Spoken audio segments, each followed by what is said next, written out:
So then it goes to what I'm saying. The pandemic killed rap. Speaking of Casper, Hoodlum called cap on you. Oh, yes. K-Money called cap on you. What? I think... I didn't even see the K-Money one. Yeah, that's true. But I feel like, pause, the Drake package presented itself like you know, better, you know, than... Where's my hey, yo? All these, like, peer, like... you know, get their pops, like yo, your grandpa's wild right now, you know? What's going off? So then at this point, I just like cut the music, and then I'm on the mic. Cut the music? Somebody come and move the 1968 Honda from over here on my DJ booth. No, literally. I felt so embarrassed, bro. I'm like, yes. You know what I'm saying? Like, how'd you guess? We're going to a world war, bro. That's why I'm not trying to go down this dark road again, because it's getting dark, bro. We love hip hop. We love hip hop. Like what I was saying about the pandemic, the not recovering from it, is more ways than one. I was thinking it's not just the whatchamacallit, just financially, the rap scene. Toronto, worldwide, has not recovered post 2020. A lot of people came up, the streamers came up like crazy, but the rap game took a dip. Do you agree or disagree? I feel like 2022, 2023 were some good years. Mm-hmm. You know, yeah, I feel like that first like surge post like COVID, yeah, it was lit, you know, because everyone was so excited to be back outside. But then once we got back into like the mundane, like we literally went back to doing the same shit. Mm-hmm. You know what I mean? Yeah, and because I feel like we're doing the same stuff, it's not hitting the same. You know what I mean? Because during the pandemic, everyone was like, "Oh, I'm gonna be much more grateful for life. I'm gonna take more risks. I'm gonna do this. I'm gonna do that." Right. You know. And then as soon as we're able to go back outside, like everyone just went right back to the bullshit. Yeah, everybody fucked off. But what about musically? Do you think that is the pandemic that, like, okay, I know that the big talking point that started to get popular on the We Love Hip Hop podcast, We love hip hop, is Toronto hip hop is dead, right? I will take it back a little bit. It's not just Toronto hip hop; it's just hip hop worldwide. It's not dead, but has taken a dip. But I feel like I've figured out where, like, who the culprit is. You know what I'm saying? Right? I think it might be the pandemic, bro. Like, the content creators came up and the rappers kind of went down. I don't think that's the pandemic's fault though, because like if the content creators were able to take advantage of it, you know, I feel like the musicians should have done the same. Like, yes, and some did, right? Big salute to Tory Lanez, even though like he's in a fucked up situation now, he was able to use like the quarantine radio and different things like that.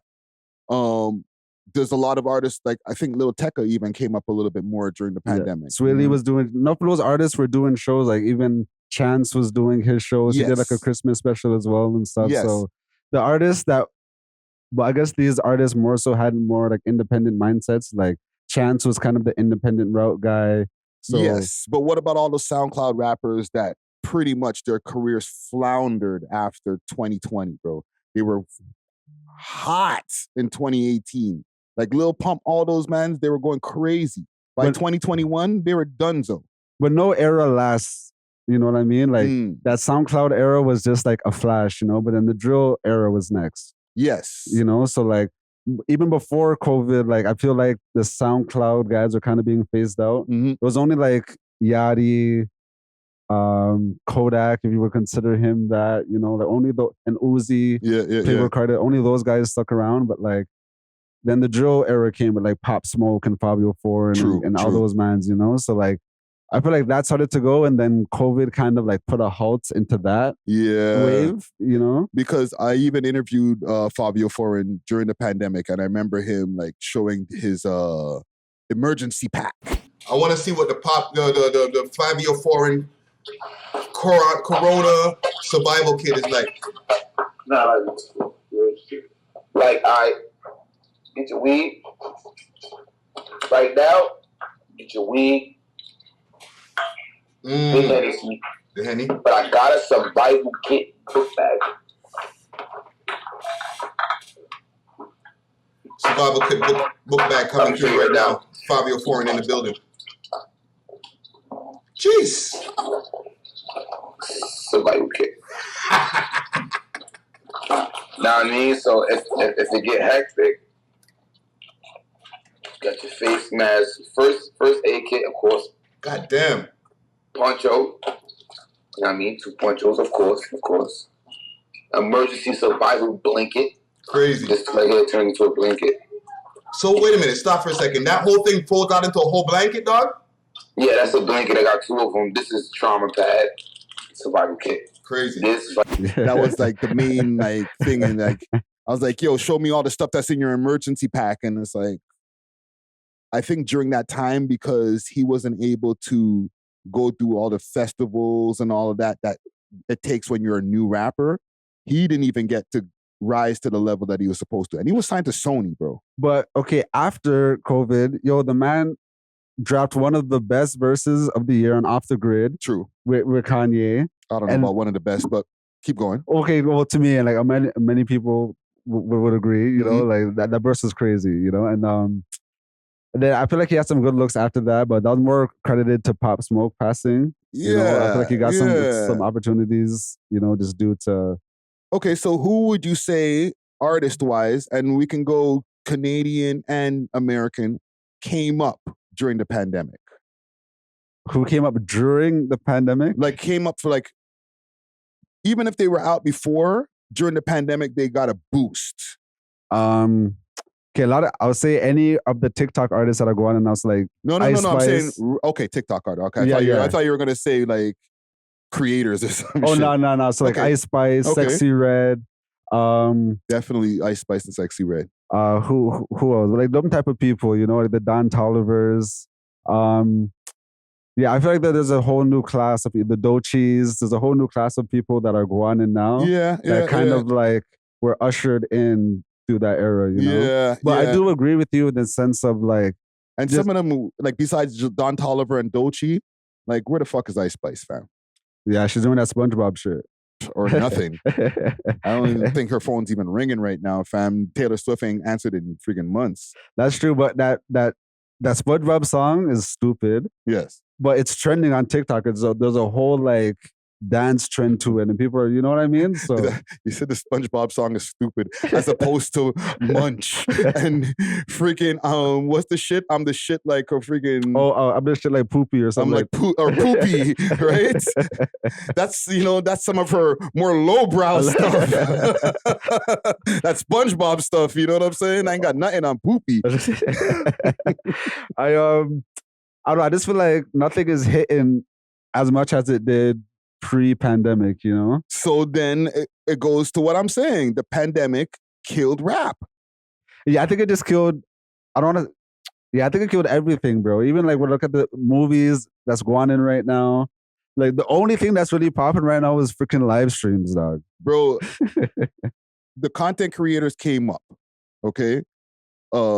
We Love Hip Hop. I think podcasters too. Mad podcasters got deals during that time. There was the emergence of guys like Speed, Kai Cenat, all these guys started coming up during like 5 years ago. You know what I'm saying? Pandemic times. Everybody else who makes actual music, lock off, crop out. I think it's an amalgamation of things. So like, yes, the pandemic. Okay, for movies, the whole strike happened as well. So that was multiple years where like, there was kind of like a halt in Hollywood. When it comes to music, the labels kind of seen artists popping off on TikTok. So it's like, we're not investing in like creating any artists. We're not doing any artist development.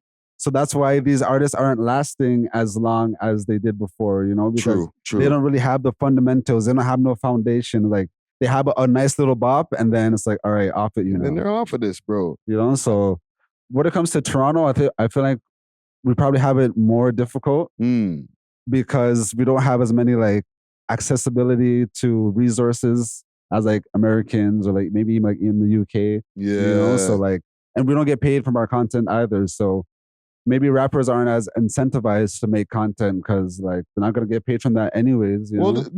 They get paid, right? It just depends on how much streams they got and all that stuff. It's not like the content creators with TikTok and stuff like that. You know well, no, that's what I mean. Like they can get paid from the music, but if they make a Instagram reel, like they're not gonna see no money from that. You know, they're gonna get visibility, but they're not gonna see the immediate return. You know? Yeah, there's not multiple income streams that they can pull, or they can pull multiple income streams, but less than the average American. Exactly. You know what I'm saying? Exactly. But they could also access the grant program, is what people will say. Imagine K-Buddy trying to get a grant, bro. Steve. Well, shit, his brother got a deal. That's true. That's a better way to go about it. You know what I'm saying? And I think K-Money got a deal too at some point. You know what I mean? He signed to an independent, right? So, for real? Yeah. So if you do the right things and you do the right business and your music's good, you can still get opportunities in Canada, even though there's still like, I guess, quote unquote, Canadian opportunities. Universal is spending the Casper money already. So like not in a bad way. I'm saying like, cause I was downtown and Sankofa Square, what they call it now, or whatever. Like or Dundas Square. All the billboards around, like they're promoting like the market or whatever. They had like, it was like a stock market visual, and it had like Casper, like the stock going up, 100 band plan stock going up type shit. So it was like a dope visual, you know. So I'm like, okay, like we're already seeing the effects of the association with Universal, you know. Sick. Even I was on Spotify and I seen Casper as like, you know, his picture pop up. I was like, oh shit. That's a record label money. Speaking of Casper, Hoodlum called cap on you. Oh yeah. K-Money called cap on you. What? I think I didn't even see the K-Money one. Yeah, this is on a different post. Okay. Yeah, who else? I seen one more rap. It might have been 100 band plan as well, but they're all trying to stamp that he got $1 million. Interesting. Well, not Hoodlum. I think Hoodlum's trying to say he got less than that. I'm not sure though what Hoodlum was trying to say. Whoa. So it's not 6 figures, it's 7. That's what K-Money and 100 band plan is trying to say. I'm not sure what Hoodlum was implying when he said cap. Well, shit, man. Those are the closest people that would know what this man is working with as far as the bread, right? No, that's true. Maybe I'm wrong. Maybe my sources are off. You know what? I haven't even told you guys behind the scenes how much he actually did get. I completely forgot to tell you guys last week. Yeah. But we'll talk behind the scenes and we'll see if it makes sense. If it makes sense. You know Does it make sense to you? To me, like I said last week, I felt that the number was lower than I would feel like I want him to get.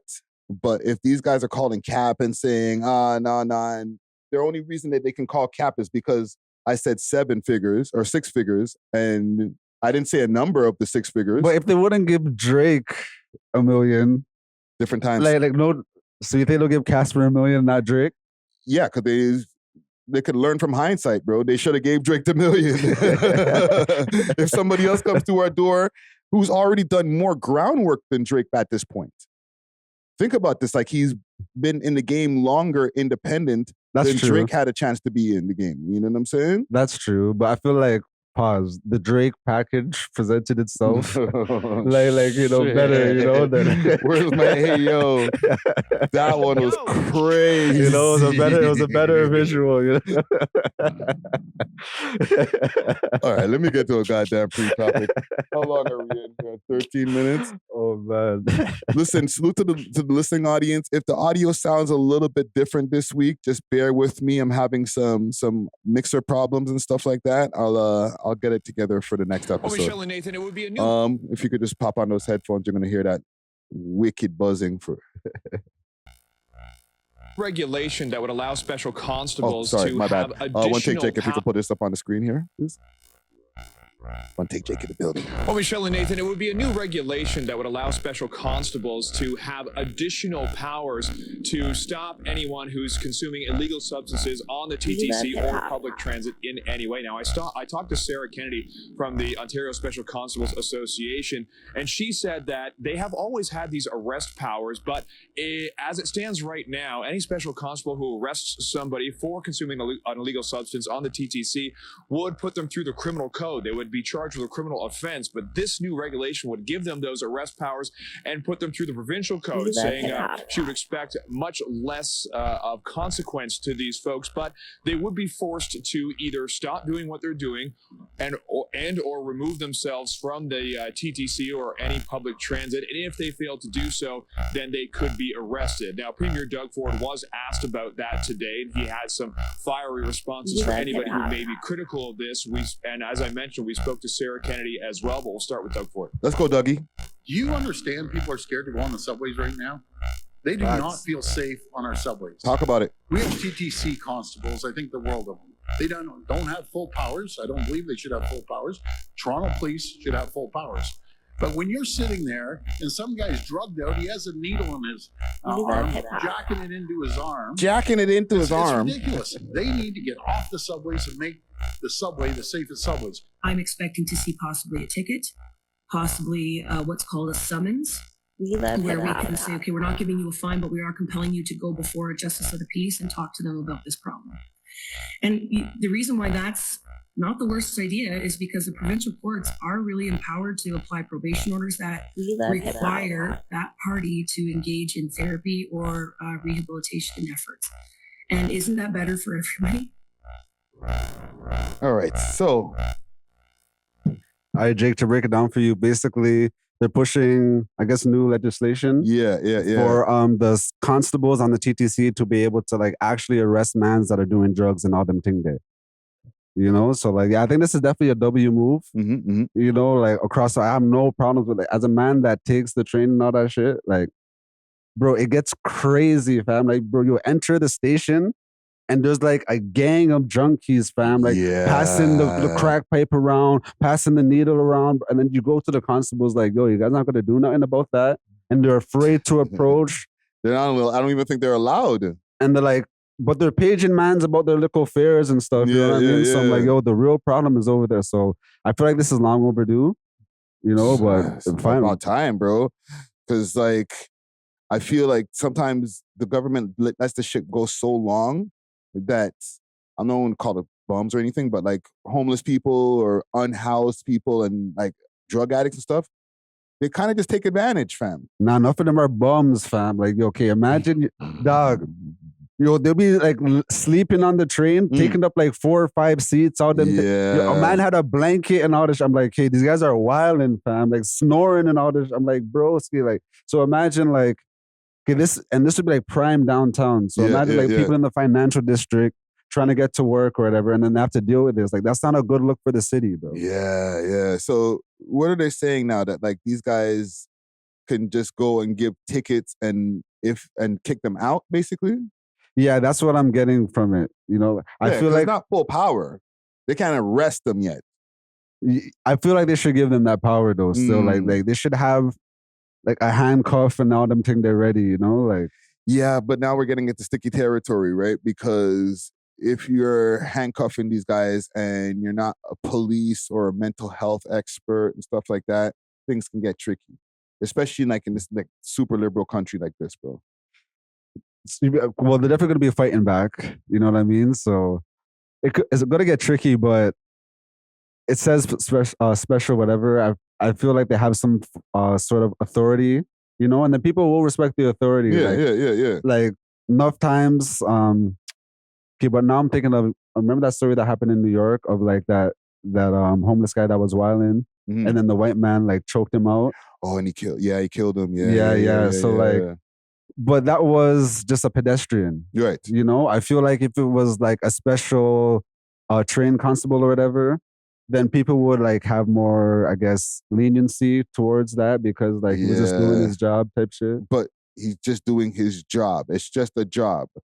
special constable at a friggin' in a subway doesn't mean like you took the same kind of training as the police. That is true. You know what I'm saying? Like you just work for the TTC, fam. So like now you got more power, which is good, but do you even know what to do, fam? And are you even gonna risk it? Like, bro, I'm not getting cop pay. Yeah, I'm friggin' TTC security. I'm sure they get paid well, but they're not getting like Toronto police pay. So like I'm gonna friggin' throw myself in front of this junkie who's gonna end up freaking stabbing me with a needle, bro. No lie. I wouldn't be opposed to them having tasers.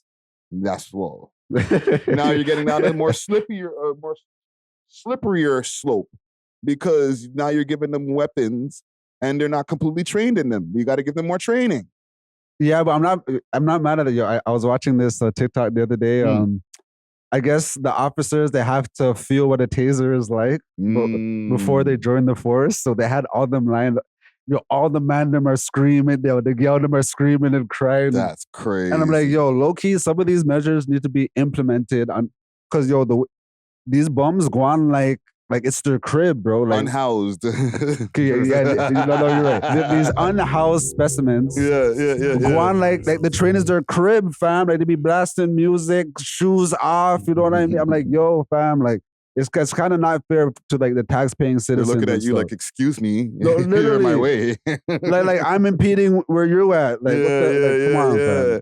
No, it's mash up, bro. I don't know, man. It feels like a bandage. It doesn't feel like a full solution. We'll see what happens. But to be honest, for the years that, and I've been driving for years, but I've also been taking a subway for years. I don't feel like anything's gonna happen, bro. You know what I'm saying? Like they made this announcement. I seen it on the news. There's mad YouTube videos that they chopped up for all the news outlets and stuff like that. So they're like, yo, it kind of makes you feel like, oh, we're trying to help you guys in the city, like, fam, like, we're not just letting everything go, but, like, you kind of are, fam. Yo, it's been feeling like Gotham like, the past 6 months, bro. Yeah.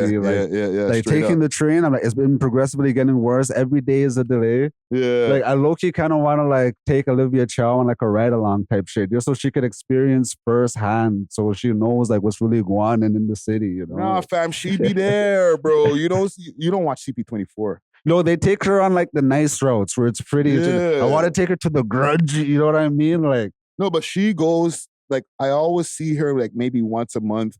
She's like at some subway station talking. I'm not gonna do her voice or her impression of her accent, but she be there talking about whatever, and I'm like, I'm sure you walk past a couple crackheads, fam. Nah, but that's the thing. She drives in a nice, pretty car to the subway station. They set up the nice cameras, and she needs to take a full trip where she's on 3 different buses and she has to transfer 2. So she sees what it's really like to take her on the Jane route. You know what I mean? Yeah. And then she knows what's going on, but you know, until then, I'm sure This was a rare Doug 4W. I guess. We'll see how that pans out. Let's start the show over here. For anybody out there in the audio audience, hopefully the buzz that I'm hearing in my headphones, you guys won't hear in post. I'll do my best. I be doing my magic in the audios, but god damn. Holy. If you could throw on those headphones for me right there. Yes, I'll put you through a little bit of punishment for a second. And big salute to DJ Czar, big salute to Dusty Wallace. They got fired. They're not going to be here anymore. No, I'm joking. Out of here. No, they'll be back soon, man. Let's get it started. When you hear that shit, you don't hear like, it doesn't sound like uncrap to you? Well, there's definitely elements that have uncrap, you know what I mean? Like some of the flows and stuff, but for me, not really. Like, it's always gonna be nostalgic for me, you know what I mean? Because like I grew up on this shit. Like, of course I would listen to like A.W.O.L and like 50 Cent, Nelly, and like Ludacris and stuff. But like I said, my pops taught me how to DJ, and you know, so like I had to use his music, and like he's like, "Yo, you're starting off at the foundation." So like one of my favorite tracks was like "Ain't No Half Steppin'" by Big Daddy Kane. You know what I mean? And like Eric B. Rockin' Paid in Full, like. That instrumental was just so iconic to me, you know? So, like, I don't know, it's not going to be, like, lame. It's never going to be lame to me. Yeah, and the level of lyricism, when I hear stuff like that, I'm like, I feel like, you know what? We'll get to it later. Because we have a whole segment on it. But let's get to it, man. We are Box, the world's most smoked out podcast. We love hip hop. I'm your host of the most toast, Friday Ricky Dread, aka Old School Rick, aka Gray Bay, aka 100 Blunts to the Head, aka Podcast Poppy. We back at it over here, episode 662. We Love Hip Hop Studios. We got back in the building, the man himself behind the wheels of steel. You might see him at his own events, turning up and counting bread. Jeez. You might see him on your social media screens, racking up the views. Modest. No bots. We got DJ Natural in the motherfucker building. Let's go, man. Mad. There are 2 million views in the past 2 weeks. Right? Nice. Yeah, crazy. Nice. Crazy. Try to keep building. Nice. Well, congratulations and welcome back, man. Welcome back. And again, a salute to DJ Czar, salute to Dusty Wallace. They'll be back just now. We got One Take Jake in the building. You know what? One take before we All right. So if you guys were to know the stuff that goes on behind the scenes at the We Love Hip Hop Studios, you wouldn't want to know. But yes, we got One Take Jake in the building. We got DJ Natural in the building. Yes, sir. Before we get into anything, I want to salute to some of the sponsors, starting with Exotic Hot Pot. From high grade strain to authentic grabber and all your rolling essentials, Exotic Hot Pot. It keeps everything, I'm doing off the top of the dome. Everything essential in the true 5-star fashion. I know that's not the wording, but the shit is fire. Okay, I got a bag on the table over here. If you guys want to get us some delivery of that Exotic Hot Pot, hit them up on our Instagram. That's Exotic Hot Pot. Or hit them up on our website, exotichotpot.ca, and let them know that the We Love Hip Hop Boys sent you. Also, I want to give a big salute to Road Ready Detailing. That's over at 750 Oakdale Road, Unit 66. If you want to get your cars detailed, ceramics, wraps, tints, anything that you need, go hit them up. They've got a salt cleaning special right now for all of the people who are trying to get out that winter blues. Hit them up on their Instagram page. That's Toronto Road Ready Detailing. If you see the boy Dusty Wallace, let him know that the We Love Hip Hop Boy sent you and he'll give you a discount. You know what I mean? Last but not least, I want to give a big salute to Grabba. Okay, there's a shaker of that Grabba on the table. Okay, Grabba be keeping us nice and high. Okay, big salute to Grabba. They got the red herring, they got the red rose, they got the shakers, they got the freaking regular leaf. Hit them up on their Instagram page. That's grabba.ca. And let them know that we love Hip Hop Boys sent you. Gentlemen. Yes, sir. How has your week been, Natural? What you been up to? I had one of the greatest weeks. Nice. And also like kind of like a bad ending towards the week. Mm-hmm. But the greatness of the week was so great that it kind of overpowered like the badness. The bullshit. Yeah. So the greatness, what happened was because I filmed a commercial like a couple years ago. Nice. Because I do my acting stuff as well, so I do commercials or whatever. And then like every year they renew it, but I didn't expect them to renew it this year, you know, because like normally it happens a little bit earlier. So then I got like a random check from it because they renew it. So that was just royalties. Like, you know what I mean? So that was just like, I was not expecting that, you know. So that was super blessed. I was just on a high off that or whatever. That's when you're like, John. Exactly. Rastafari. Exactly. The event was alright. It was cool, you know. Like it was like an alright turnout, you know. So like I was so tweaking how I want to do that, you know, figuring that out. But the bad thing that happened was I DJ'd like a private event yesterday, and Snoopy was there. Shout out Snoopy. So it was like this woman's birthday event. Like everything was going great. I'm DJing, everyone's having a good time or whatever. At first, it was like elders there, so I'm running pure like oldies, like pure like you know, them type of things, you know, pure lovers rock, pure studio one, all that, you know. And then as the night progressed, the younger people started to come, so I went into more modern music, you know. Yeah. So then one of the old mans or whatever that was there, he was just super drunk at this point, so he started getting vexed. He's like, yo, go back to the good music, man. Go back to the good music. It's bothering me. So like, at first, I'm just like, nah, blah, blah, blah. But then when he came back to me again, I kind of like shoot him. But when I did this, He started getting cheese, like, yo, no, you think you are blah, blah, blah. So he came around the DJ booth. Whoa. And then at this point, I'm just like laughing it off because I'm like, I'm not taking him serious.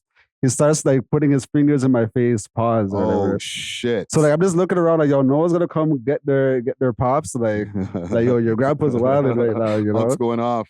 So then at this point, I just like cut the music, and then I'm on the mic. Cut the music? Yeah, because like yo, the man's like pointing his fingers in my face and shit. Oh shit! So I said, I'm like, yo, someone come get their grandpa, fam. Like he needs like it's past his nap time or something, you know? This guy's treating him like he's somebody who forgot their car keys or you know what I mean? They need to move their car. Can somebody come and move the 1968 Honda from over here on my DJ booth? No, literally. So like at this point, like he's like walking away or whatever. But then when I said that, there was like a drink right by him. So he grabs the drink and he throws it at me. Wow. Like, yo, the only time I had a drink thrown at me was like by a girl. You know? So then like, yo, as soon as that happens, I just start going, I'm on the microphone. I'm like, yo, someone get him out of here right now or else it's going to get dark in this bitch. I'm like, I don't give a fuck. It's about to get spooky. No, fact. I'm like, I'm not gonna do nothing to him because like he's super elder, you know. Like I'm not gonna beat up an old man, you know. But I'm like, called me. but I'm like, I can't just take that, you know what I mean? So I start going, I go nuclear still, and then I just plug out everything. I'm like, yo, party done. I don't give a fuck, party done. So I plug out everything. I was like, oh no, please, no, da.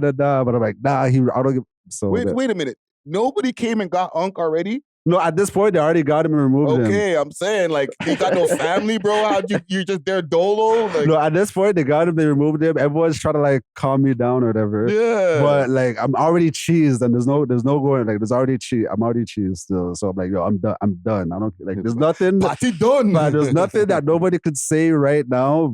And, like, there's another DJ there anyways. And he was supposed to take over from time, you know? So okay. I'm like, yo, broski, so was this silent or whatever?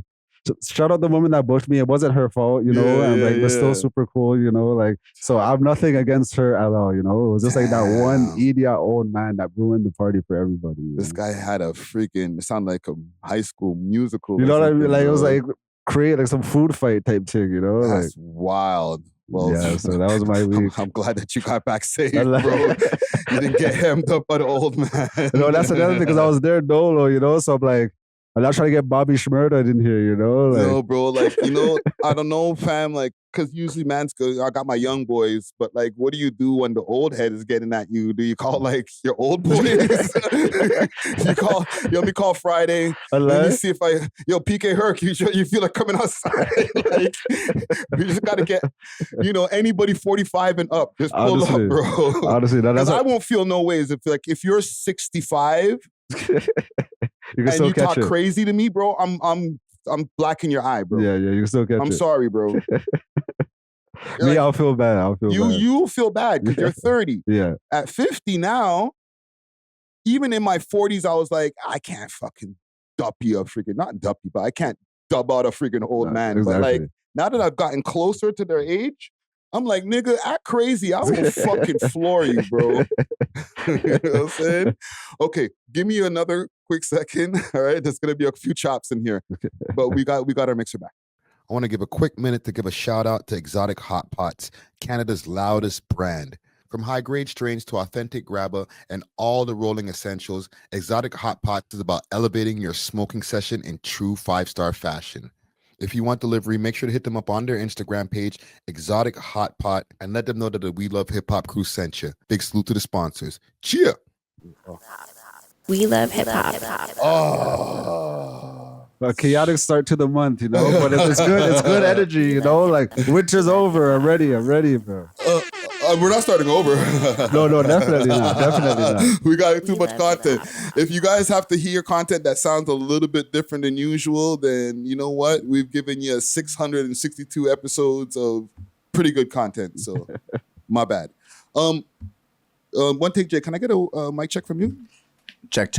One take, Jake. Got the hot mic today. Jeez. Holy. It's about to get spooky.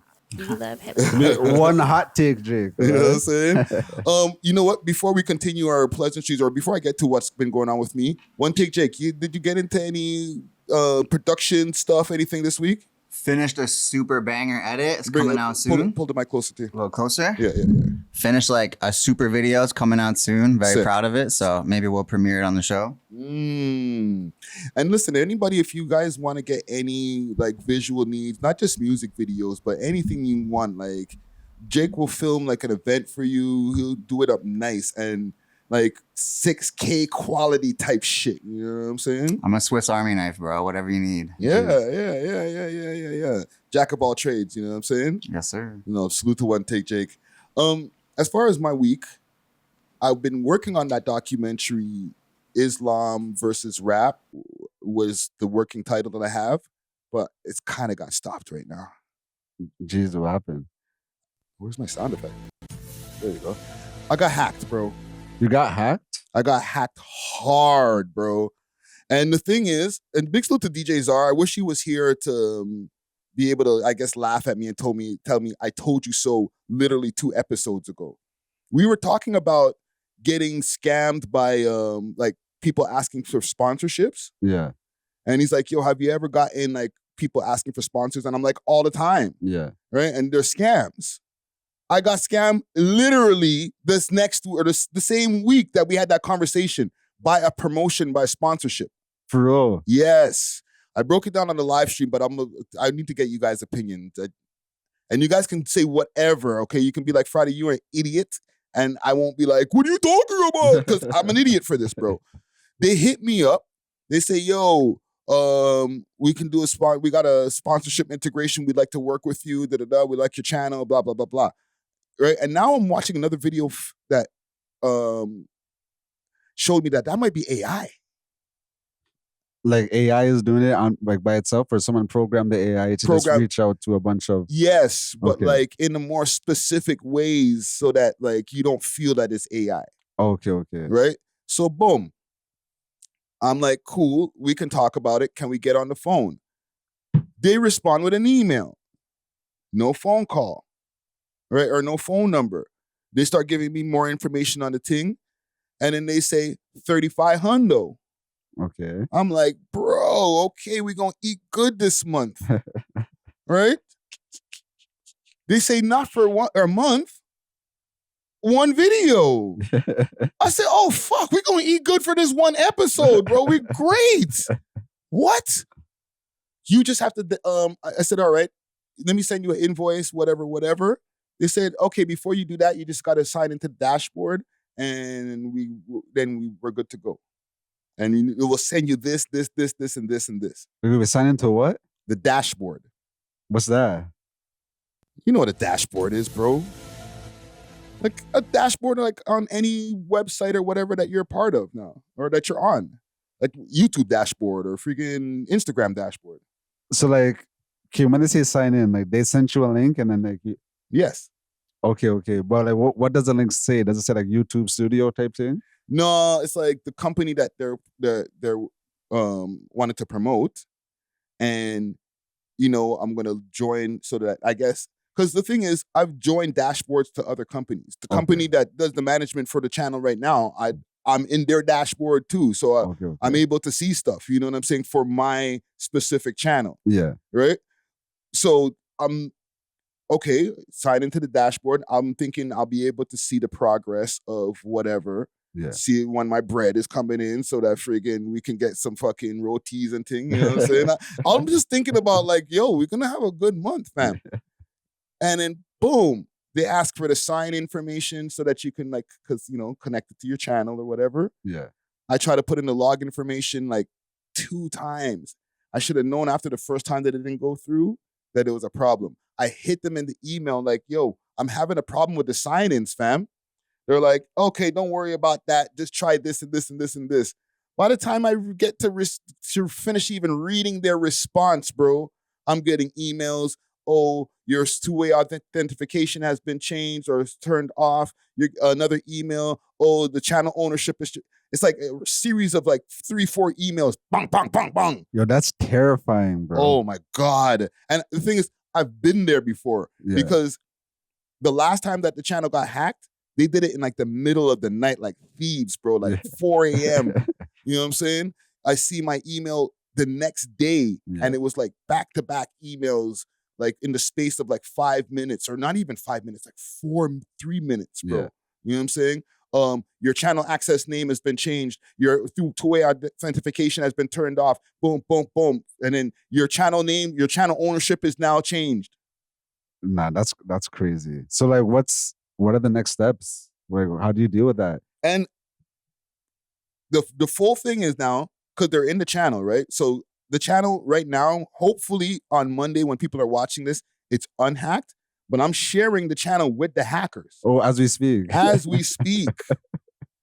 They're in the back end of the channel, fam. So they could change stuff? Yes, they're the owners of the channel. I'm just a manager right now, Have fam. they changed anything? Have they done anything? Fam, when I was live streaming on Friday, this happened literally 20 minutes or 40 minutes before I started live streaming. Yeah. So I had to scramble. Yeah. Started the live stream like half an hour late. The stream's going on. Somebody in the chat tells me, bruh, I think you're being hacked. I'm like, what are you talking about? I go check my dashboard. Yeah. Tell me why I see a video about to start. Hold on, that needs a sound effect.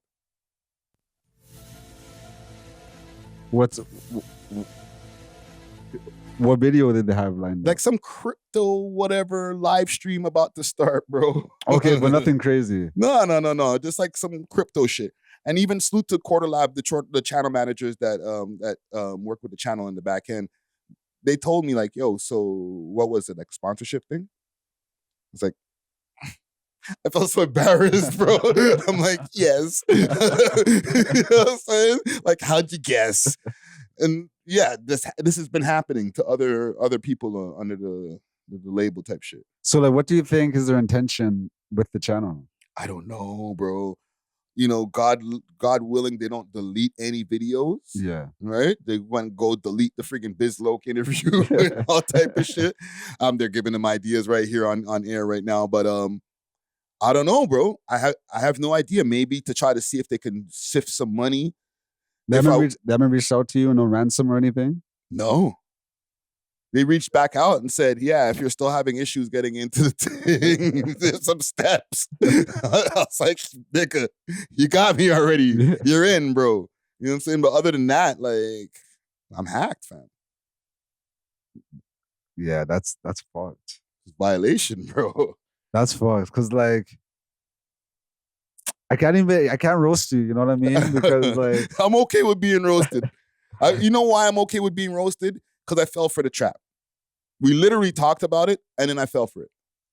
Yeah, because I get some of those as well, and like a lot of them are obvious, but you know, some of them you do have to kind of like look twice at, you know, like, bro, we're outside, bro, or we're in the internet. I mean, Yeah. you know what I'm saying? Like, we're doing things, fam. Like, it's not out of the ordinary for somebody to hit you up and say, "Can we sponsor you?" Exactly. You know what I'm saying? And I've answered emails and gotten sponsorships through answering an email, so I'm not like. No, exactly. That's what I'm saying. I can't roast you, you know? Yeah. But like, okay, maybe after you can show me the email, I could see how obvious it would be to me, but...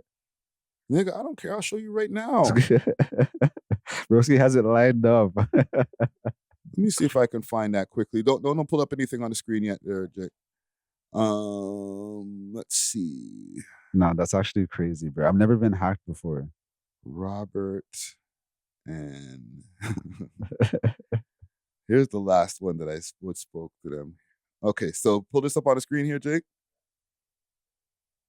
All right, so it's from Pinnacle Studios. My strong partnership. Right? Okay, so far this is like I'd side eye it a little bit because when people reach out to me for like brand deals and stuff, like they say, okay, these are the deliverables, There's a little more like detail to it. Yeah. But this could just be like a soft introduction, you know? This is where I should have known. When it went from Robert Gray, and this email address is crazy. Yeah, that's a crazy email address. To this, to Linda Coleman. Linda Coleman, she's cool, man. All right, thanks for reaching out. Tomorrow, can we get on a call? And then Linda responds, I'm stupid, bro. That's when they hit me with the 35 hundo. They're like, yeah, we can. Yeah, you got blinded by the bread. So. I know, bro. For the love of the money. Oh, man. All right, put it back on the screen 1 second there, Jake. This is the link in question. To proceed with activating your campaign and granting software access for testing, please complete the creator verification here. But see, like, I want to software for what? They got like a whole thing. I went and looked it up. I went and looked up the software that they had in question, and I was like, looks legit to me. But where's the 35? No. But what's the software for? So you can get paid through that software? No, it's like an editing software. Oh, so that's what you have to promote. Yeah. I'm like, sounds about right. You know what I'm saying? Content creators watch us, editing software. Send the 3,500. And you could have just like download it through the App Store or something? I didn't check that far, bro. Send the 3,500. I'll check that later. That's what I was thinking, bro. Oh, man. Right? So listen, man, I don't know if it's me being older or just the scams getting better, because I feel like I'm pretty proficient in the social media world and the internet world and stuff like that. I'm not like old head, still like don't know how to use the VCR type shit. You know what I'm saying? Yeah. Just be a little more cognizant, you know? Like sometimes if it's too good to be true, you know, like I'm not saying that like 3,500 is too good to be true. Like I think that's like around standard, you know? Yeah. But like I don't know, like sometimes you just have to kind of take that extra step just to be safe, you know? Have any of y'all ever been scammed? Because it's not the first time I've been scammed, right? And I know it's not an age thing, because like some of the other times I've been scammed is like over the years. The first time I tried to get a dub play on my ones, these niggas scammed me, broski. These freaking motherfuckers on Instagram, dog. And I felt the same way you felt, where I'm like, I'm looking after it. I'm like, yo, I should have fucking known. I should have known. And then now when I'm getting dub plates, I only deal with the artist, bro. Natural's Chris, he's catching a flashback right now. No facts, bro. Because I'm like, I'm stepping out on my own DJ take. I'm gonna get my own dubs, da. Yeah. So at the time, I was trying to get a Skilly Bang dub, you know? Okay. So then I messaged this I just typed in Skilly Bang on Instagram. I should have known this wasn't the real page. Did it have a check mark? No, these times you couldn't buy check marks or whatever. Yeah, know? But he's Skilly Bang. But this Skilly Bang didn't have a check mark them times either. Like this is when he dropped like 100 bag, you know? So yeah. So he's young in the 50 game. bag or whatever. Yeah, so that was like one of his first like hits, you know? So yeah, I'm trying to get that tune on dub, blah, blah, blah. I send the man the bread. And then like as soon as I sent it, I just felt it, you know? And then like a day goes by, a couple of days go by, and I'm not getting my tune. A day goes by. No, that's how it goes. Like you don't get your tune right then and there. You know? True. They still have to go record it. Exactly. So then like the way he was just talking to me after, I just knew. And then you gave him all up front? Yeah. Because that's how it normally goes, you know? Like, but I just knew still. I'm just like, fuck you, motherfuckers. Did you ever hit a Mac? Nah. I just took that as like a learning lesson, you know? Like I paid this money to learn the lesson, so this could never happen to me again. Yeah. I've been scammed with the bank. I can't say a couple of times, at least one time, so maybe a couple of times, where I don't know if it was a phone thing or like they sent me a link and I hit the link in my email. Okay. Where like they say it's your bank, but it's not actually your bank. Yeah, and I hit the link in my email, and the next thing you know, I got a call from my bank like right away. They're like, yo, there's something, your shit is compromised, bro. Something just happened here. We're gonna have to lock off your thing. And I'm like, yo, fam, I was just about to make a transaction. What are you talking about? And they're like, did you click a link in your email address? And I was like, yeah. Right? So no, but like I thought it was kind of like commonly known, like links in the email, links in your text message, like that is a no-go. Yeah, but when they first start doing it, like for somebody, like I'm a laptop guy. I've had multiple laptops, and listen, I promise we'll get to like actual hip hop topics. Probably not. I'm always in front of a laptop, so I get to see when they change the technologies and when they upgrade the scams and stuff like that. So sometimes it's like, oh, this is a new one. Yeah. You don't get to see it if you're not always in front of a computer. You know what I'm saying? It's true. Like if you just pull up on your phone or something like every few weeks and you go onto a website and you're like, oh, these things pop up now? I see them when they first pop up. Yeah. You know what I'm saying? So sometimes it's like I get caught by the scam first, or I get caught like when they tweak it a little bit. Yeah, and like maybe because I used to dabble a little bit in that lifestyle, like I kind of know scammers. Yeah, I kind of know what to look for. Yeah. Like, so yeah, I don't know. That looked like Tyrone's work right there. Well, listen, man. Yeah, salute to all those hackers out there, bro. You guys did your big one. Bro. Yeah, I gotta salute them, fam. Like, yo, I'm not pro hacking, but like if you're able to get off on mad people like that, bro, you're doing something where like you're using your brain, fam. Yeah, as long as they don't go crazy on the channel, then like fine. I gotta check a video because I literally right now, as we speak, and you know we're recording this on a Sunday, I put out a video from my live stream where I talked about this. So they might get mad. Like, nigga, stop talking about it, bro. We're gonna hack you and just shut the hell up and let us hack you. You think it's because of the Islam rap thing?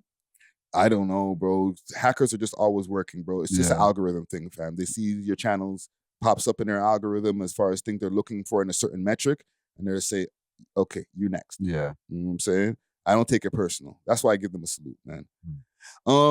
Can we talk about this civil unrest that's going on in between Iran and the US and Israel? I know, like, we're not the political podcast, so people are gonna be like, yo, you guys shut the fuck up. You don't know nothing about politics. But bro, one thing I do know is they started bombing Dubai. Yeah, after Iran got hit. Yes. And the reason why, to me, like, it kind of not hits home, but I can relate more, is because we know mad people who be in Dubai on a regular. No facts. You know what I'm saying? Like, Dubai is a hot spot for rappers, for athletes, and stuff like that. But that's like the closest they could hit that, like, because they're aiming at US bases across the Middle East or whatever. Yes. But they're not aiming at the US. You know what I mean? I'm not telling them to, but like they know better than that. Yeah. Because like, okay, basically, I kind of wish I was here to kind of give his, but this is like, because I was gonna give Charlie Kirk, I was gonna give like my nigga version and then have Zar like kind of fill in the gaps type shit, pause, you know? But okay, this is kind of what I am getting from the situation. So October 7th or whatever, what happened, basically there was like not an agreement, but there was like, it was kind of known that, okay, Iran is gonna calm down with the nuclear bombs and the uranium and thing. You know? Right. That's what was supposed to happen, you know, because Hamas and everything, they didn't get wiped out. Hold on, I got you, Natural. What take? I got American and Iranian diplomats were sitting across the Man's not trying to hit the nigga version. The nigga version sounds crazy. Were already falling. This morning, the United States and Israel are bombing Iran. Smoke is rising over Tehran. Air raid sirens are going off across Israel. This is courtesy of The Hindu. This is not, according to US military planners, a one-night operation. Officials have described it as a weeks of sustained strikes, and this is war. Finally, to the great, proud people of Iran, I say tonight that the hour of your freedom is at hand. Stay sheltered. Don't leave your home. It's very dangerous outside. Bombs will be dropping everywhere. Damn. When we are finished, take over your government. It will be yours to take. This will be probably your only chance for generations. Israel's Netanyahu called it Operation Lion's Roar. The US military is calling it Operation Epic Fury. We love hip-hop. Epic Fury is crazy. Isfahan, Qom, Karaj, and Kermanshah. 7 missiles hit the district in Iranian capital, where Supreme Leader Ali Khamenei normally resides. He has reportedly been moved to a secure location though. Iran hit back. Fast missiles and drones were heading toward Israel. Explosions were reported in Bahrain, where US bases are located, Abu Dhabi, Qatar. The whole Gulf is on fire. Jeez. Airlines are grounding flights. Airspace is shut. To understand why we are here, you have to understand one thing, and that is Iran's nuclear program. For decades, that's what I was saying, this bro. has been the defining force. Okay. So you're saying that they got the nukes? Okay. Let me cook for a little bit. Right. Let me cook for a little. Okay, so basically, they're supposed to calm down on that, you know, because America doesn't really want Iran to be going with all them things. You know, I what wouldn't mean? want them either. So, but low key, they still had enough uranium to kind of keep their plans going. Yes. So low key, they're building up more like of their uranium weapons and all them things. You know. So basically, and the uranium is what they use to make the nukes. Exactly. Yeah. So the U.S. they did their Venezuelan thing. You know, like a thief in the night. They put them in the Nike Tech fleets. Blah blah blah. Yeah. Those naval fleets, they didn't go back to America. They didn't go back to U.S. bases. They rerouted and they kind of like took the quickest route to go to Iran or whatever because they already had a ship over there. Yeah. And then they're supposed to do negotiations, but I feel like America and Israel, they didn't really want to negotiate, but for the world, they have to pretend like they did. Yeah. The negotiation terms were very strict. They're like, okay, the leader you have over there, like we need that nigga out of there. Like new regime change, like that guy, we're getting him out of there. Also, yeah, no more nukes, no more uranium. Yeah. Actually give us that. We're taking all that shit type shit, you know? Yeah. So, and then also like Hamas and all those little like, I guess, asset groups you guys have, we're dismantling those as well. So like the terms are very like strict. So obviously Iran's not going. Right. So then that's why US kind of did the little bomb thing to kind of show like, yo, like, all right, you know, we're doing this. Iran's not trying to back down. You know, so that's why they're trying to like aim at U.S. Bases and like even Dubai because they know it's gonna hit harder for like the American people. You know? And the Canadian people too, because when you think about like right now, I feel like Canadians are in danger, bro. They're telling us get the hell out of Mexico. Shit is under siege, or in that country in Mexico or city in Mexico, right? Get out of there. The shit is under siege.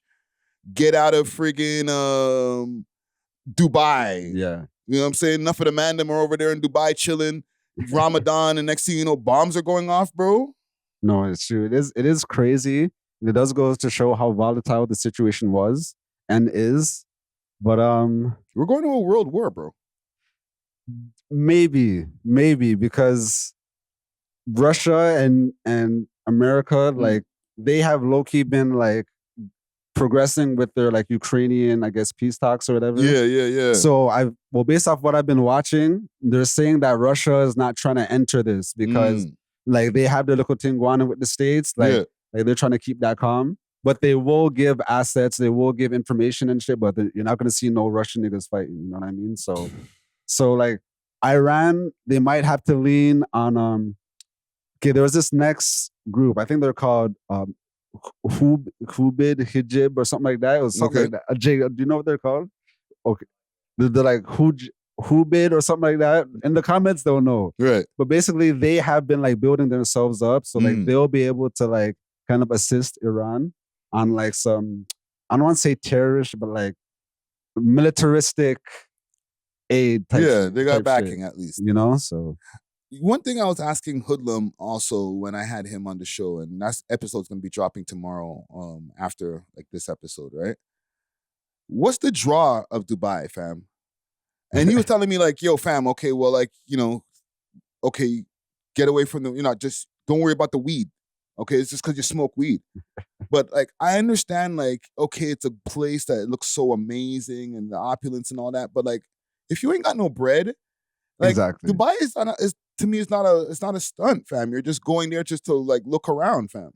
No, literally, it's a place people go to fly. Like it's a man-made island or whatever. Like they literally created it to be a paradise. Yeah. You know what I mean? So it is a place to flex. Like the cops drive Lambos and stuff out there. You know what I mean? So it's literally a place of opulence where like the richest of the richest go. And you know, niggas want to be like associated with the richest of the richest. So like I think that's literally what it is. And then the IG shotties, they also want to be associated with the richest of the richest. Yeah. So they get pooped on, you know. But not well, and that's crazy, right? That's always been a talk for years, right? But besides the getting pooped on, like this man rules, bro. Yeah. And then they got like slave labor still going on and shit over there. And I'm not trying to diss anybody's country or their customs or whatever, even though it kind of sounds like a diss, but like, bro, like what's the draw just because you guys got bread? For the regular person, it's actually like a horrible place to be based off what I've seen because there's like no middle class. There's either like the super uber rich yes, or like the working class. where like they're kind of just like living, like not even paycheck to paycheck, like they're barely scraping by, tending to these super, super rich people where like, yeah, so like I don't think it's a blessed place to be. Like when I go on vacation, I like a Barbados. I'll go to like Aruba, you know what I mean? Them type of places. Yeah. Like I know they're gonna have good weather and everything's gonna be pretty all over. Buildings are so tall and all that cool, but like y'all them can be naked. You're talking about the islands. I'm talking about over there. They have all of that cool stuff. Weather's nice, cool, nice buildings like higher than anything. But like, and maybe this is just me. If I burn a spliff, like you're gonna put me in jail. Yeah, that's crazy. Like, bruh. And not even in jail, like for oh, just, you know, here's a fine, whatever. Like you can get in like serious trouble. And some Brittany Griner thing. Yeah, fam. Like, I don't know, bro. I'm not trying to diss once again, but like it's just to me it's not a draw, fam. I think like man's just want, like you said, they want to go to the place that's where the people who stunt go. I would go there to experience it though, because like it would be dope to like, you know, be on the camel in like the dunes or whatever, like the desert, you know, drive like the Lambo in the desert and go, like that would be dope, like to experience once. But the repeat offenders is like, but maybe it could be good for networking, because if it's a place for uber rich people, you know what I mean? Like everybody you talk to, you could probably like link with. You know? No, I think it's probably one of the best places for networking, because that's what I keep on hearing over and over again. But like last thing on this, like, fam, all of this stuff that people are going there to do, networking, all that, cool. You're also going to a country in the Middle East, fam. You know what I'm saying? Like regularly. There's one thing it's like, I'm not saying like you're going to Iran like every couple of months and shit like that. You know what I'm saying? And shit could pop off. But like, you're not too far, fam. That is true, but it would be dope. Like me, I want to visit every part of the world. Yeah. Eventually. No, visit. But like, be a frequent flyer back and forth to Dubai and like just hopefully this is not the time that shit pops off. Like, no, this is the time now that like man them are there and shit popped off. No, man's be just like keeping up with the Joneses, you know, like even people that live in LA. Yeah. Stuff like, oh, why do all these forest fires happen? Like earthquake, all like you guys chose to live in one of like the worst, I guess, like environment zones. Yes. Because Hollywood was built here or whatever. And then like you have to deal with what comes with that. Yeah. Yeah, I would love to visit the Middle East. Am I going to get a home over there? Nope. Like, the one thing that we do have here, and maybe this is just comfort or whatever that I've been used to for being a North American person for so long, ain't nobody coming to, you know what? Let me not even say it. I was about to say, ain't nobody coming to bomb Canada or America just like that, fam. Like, you got to do a lot more before you could just come bomb up the place, bro. Them niggas be getting bombed like every few years. We hear about some shit going on in the Middle East, bro. And that's what I was gonna say, that like, although people say, yeah, World War III, blah, blah, blah. Like, I feel like niggas know better than to try to run up in America. Yes. You know what I mean? Like, niggas know better than to try like, okay, we bring it to you guys. You guys don't try to bring it to us. Yes. Shit. So, like, I feel like that extra, I guess, security blanket or false sense of security blanket makes me feel better. Like, my country is not just prone to just getting bombed on and we ain't ready for it, man. But mind you, they did get 29 of them missiles out of the sky and only 7 of them got in. Yeah. Or I don't know, a little bit more than 7. Yeah, but both of the army fleets have been working like crazy. But the reason why even America sent more like naval ships over is because basically one ship is doing like the day shift where like we're flying over, ready to drop. Yeah. And then when nighttime comes, them niggas go to sleep and then the next ship starts going. We're like, so imagine being a citizen in a place and like 24/7, these naval like planes is just flying over and you don't know, like, bro, you don't know when it's about to drop. Like that's there's no worth shitting on how many whatever dime IG chick to go live in one of them places, bro.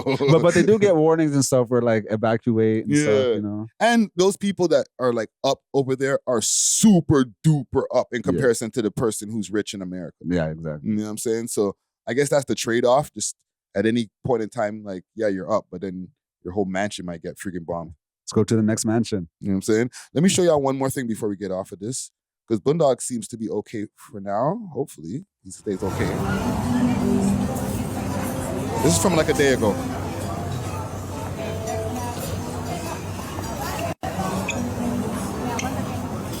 All right. So for the caption, it says, I was at the Four Seasons breaking my fast.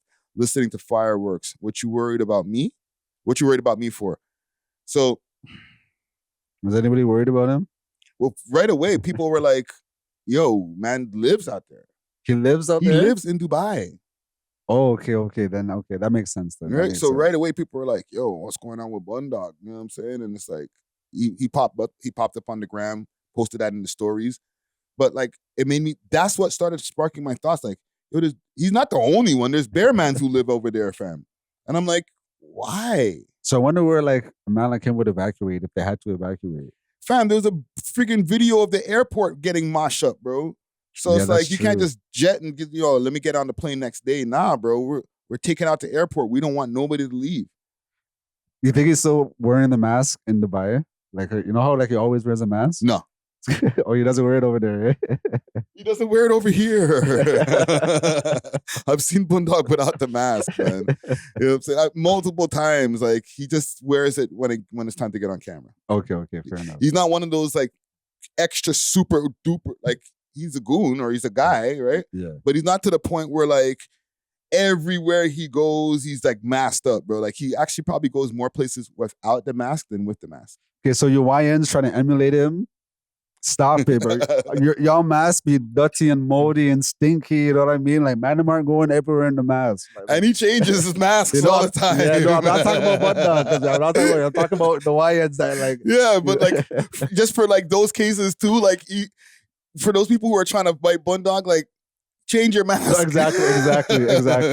Just wear the same one every day, fam. He's not even wearing the same one every day, fam. Just, like, switch up the mask if you're going to dedicate to it. But listen, salute to Bundog and salute to everybody who's out there in the UAE or whatever. Yeah. How it's called.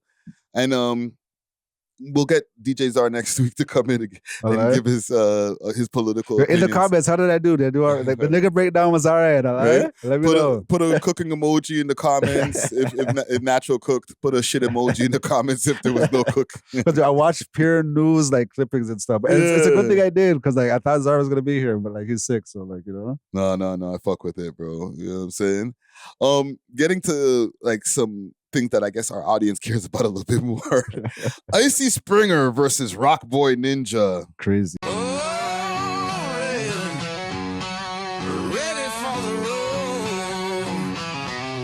Roll Ready Detailing, now open 7 days a week from 8 to 5 p.m. 750 Oakdale Road, Unit 66, specializing in ceramic coating perpetual with warranty, PPF, tints, wraps, vinyl wraps, and hand car washes. Remember, we clean anything on wheels.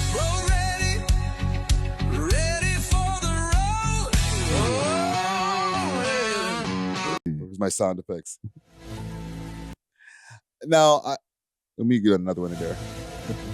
I don't know if Rockboy is gonna like this because he's been posting like, I'm not in a beef. And I know he's not in a beef. It's not like a beef, like, yo, pussy, when I see you, it's on site. Maybe, I don't know. I don't know what these guys be saying to each other really, really in the DMs. But how this started, I guess he went on a rant. And he was saying that, like, yo, these guys these rappers, they talk to you behind the scenes, but then they don't pull up on the biggest live show in the city. And I guess some people have promised him, namely like Casper, TNG, and K Money and them mans, I guess, told him, yeah, we're gonna pull up top 5. He got at. So he Rocboyninja made that into a YouTube video, and he asked him to take it down. Oh, that's interesting. Why would Icy want that down? I don't know. My sound effects, come on. Come on. Yeah, there's like a delay on it. I know, right? I don't know, bro, because we spoke about it on the show, right? And let me show you this over here. One take, Jake, if you could pull this up on the screen. This is courtesy of Rocboyninja's page, but this is from the live stream that I did a couple of nights ago, and I had Icy on there explaining this shit. Right, and I'll get to the caption in a second.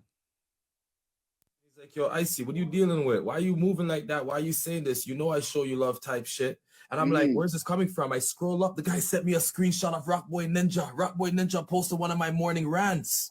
You get it? I woke up and I was in because it's a build-up from these Toronto artists that I support and I deal with genuinely. And they woo with me privately, but publicly, it's a different story. So I woke up and I started popping my shit. I was saying some real shit though.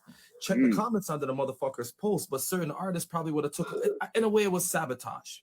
You know I put it out there, but I took it down quick. And at the same time, I was just reaching out to him to ask him, yo, you mind taking this down? I didn't even get to ask him. I'm just like, I called him, he didn't answer. And then I called back. I sent a voice note and I'm like, brother, can you pick up? I'm trying to talk to you. Because sometimes you might see somebody call you, you get the missed call and not even think it's urgent or to follow up and call back. So I sent that message saying, brother, I'm trying to talk to you. You get what I'm trying to say? Mm-hmm. And then I seen that he read that, the voice note. So then I sent him a thing, call him a weird Jamaican. Whoa, bro. We love hip hop. He could have been African, Portuguese, Lebanese, whatever you are. If you're acting weird, you're weird plus that. So he hit me in the caption says, so who's weird? The person sending then unsending messages for a week, or the person ignoring and going about their business? Is it weird for not wanting to communicate with people that fall out with everyone? A guy talks about female drama all day. The moment a man calls him up, he tucks his tail. Notice he said he was talking some real ish. So why you scared? Stand on it. Holy. That's a good point. And he's not done, bro. He started posting more shit. Did you pin this, brother? Like, yeah. Oh no, that's Lil Boat DQ. Okay. There's something that he had up over here. This. Okay, listen. Quick fast. Switch that screen for a second, Jake. Thank you. Icy, if you see this, I fuck with you, bro. I'm just covering while I go on because I know he's gonna be like, bro, why you bringing up this fuckery? One take, Jake. For a long time now, and I can only imagine what his current is online in 2016. This guy's fucking me up. Okay. I'm gonna stop. There was a police report from that? I don't know. You want me to continue the thing? Yeah. Tell for days on end. Like, that is just a little glimpse of what was going on for 12 years. Like, the shit he used to force me to do. The people. He's a monster I've been dealing with. Okay. So, and the caption says, why would I want to associate with a monster like that? Don't y'all have sisters and daughters? Balcony, did she say negative 40-degree weather, throwing cold water? So here's the thing. I've already went through this with Icy. That's why I'm not trying to go down this dark road again, because it's getting dark, bro. Shit. Yeah, no, that's crazy. There's like some torture techniques. I've posted this. Oh, for real, man? Yes, when me and him were not agreeing, bro, like, you know me, bro. Like, I'm going to go and find the files, and I'm going to go post. I'm going to go crazy. I'm going to jump on the live stream. I'm going to go nuclear, right? Yeah. So we did all of this. And we had an interview after. We spoke. And he's been able to dispel a lot of the stuff. Yeah. You know what I'm saying? So when Rockboy brings this back up again, it's like renewing it, like as if everything is fresh or true. Mm. You know what I'm saying? So I'm not saying he's absolved of everything, but we've already gone through all of that. And like I don't remember exactly like everything that he said, but he was able to at least explain himself in all this situation. But sometimes people just want to like introduce this information to their audience, Yes. Their audience, man. But what was I going to say again? So if someone does a live stream and someone else clips it and uploads it, right? Is that copyright? Like, is there anything that could be done? Could they strike it? Because Rockboy uses the videos in a transformative way. Like, he does his commentary before, he plays the video, then he pops back in after and he does his commentary. So it's fair use? Yeah, it's fair use. Okay, so then like... And like the whole time, even like more added on top of the fair use, he has like his background music playing in the background in the beat bed. Okay, so like Icy doesn't really have a leg to stand on when it comes to like having it taken down. Yeah, it's just do it for a favor. It's not because of any kind of infringement. Okay. You know what I'm saying? Like if you say it on the internet, and this, I've gone through this with multiple artists. Like if you say it on the internet and I react to it, what's the problem, fam? You said it. I'm not going into your DMs. Exactly. You know what I'm saying? So, Icy's live like 10, 15 hours a day, you know? So a lot could be said within those 10, 15 hours, you know? So yeah, and not to interrupt you, but it's not only during the 10, 15 hours of live. He woke up one morning and just got on his Instagram stories and was just like, just Ice Cube and just the words, just him talking. You just hear the talking and then the black screen with the Ice Cube and he's just like, some of these artists, da da da da. So sometimes I guess he just gets up and just gets in his phone and just goes on a rant. Whatever you put on the internet is going to be there forever. It's fair game. It's fair game. What do you think about the aspect of, because he's had ops before, but Rocboyninja makes YouTube videos. It's kind of like when he was beefing with me. When you make YouTube videos, it's a different animal, fam. It's one thing like, yeah, you post on the gram. If one of the blogs repost it, you know, a couple people get a couple of laughs or whatever. It don't hit the same as when you do a YouTube video on somebody, bro. Yeah, it's true. You know what I'm saying? So it's like, if I'm Icy, I'm not saying wave the white flag, but maybe tread a little lighter because somebody making multiple YouTube videos on you will fuck your shit up, bro. Yeah, they could set a narrative, you know? So it might be but then like what narratives could Icy said about Rocboyninja? Do we even know what he looks like? Does he have like, is he a personality like that? Or is he just like a page? He's a YouTube channel that's been here in existence for at least 6 years. His YouTube video, is he like showing himself in his YouTube videos? Not at all. And that's the bonus for him. Exactly. Exactly. You can't get nothing on me. I can go pull up mad shit on the internet on you and run up the algorithm. Yes. It doesn't even have to be like, yo, I'm doing current news. It just could be like, yo, this is my op, and my next 4 videos in between like trending topics will be about him. Look what they're doing to Corey Holcomb. Damn, bro. Corey Holcomb and Flacco are kind of beefing right now. Yeah. Right? Because Corey Holcomb has said that video came out of him slapping the woman outside of the comedy club, and he's tried to like not deny it. Actually, did try to deny it too, but he tried to like not take accountability basically. And then people started pulling up other shit, finding all of this wild things that he was saying about underage people and shit. And it's like, bro, what is wrong with you? Like, is that comedy or are you just a sick person? So when that shit started happening, long story short, he went on his rants again on his show and he said, all you content creators, I know you guys are being sent towards me. And he started giving everybody funny names. He said Flacco looked like he got a BBL. Like he went crazy, right? That would be a horrible BBL. I don't know why man use that for like fat people, you know? Like that's not, I never think that joke hits. Yeah, it didn't hit.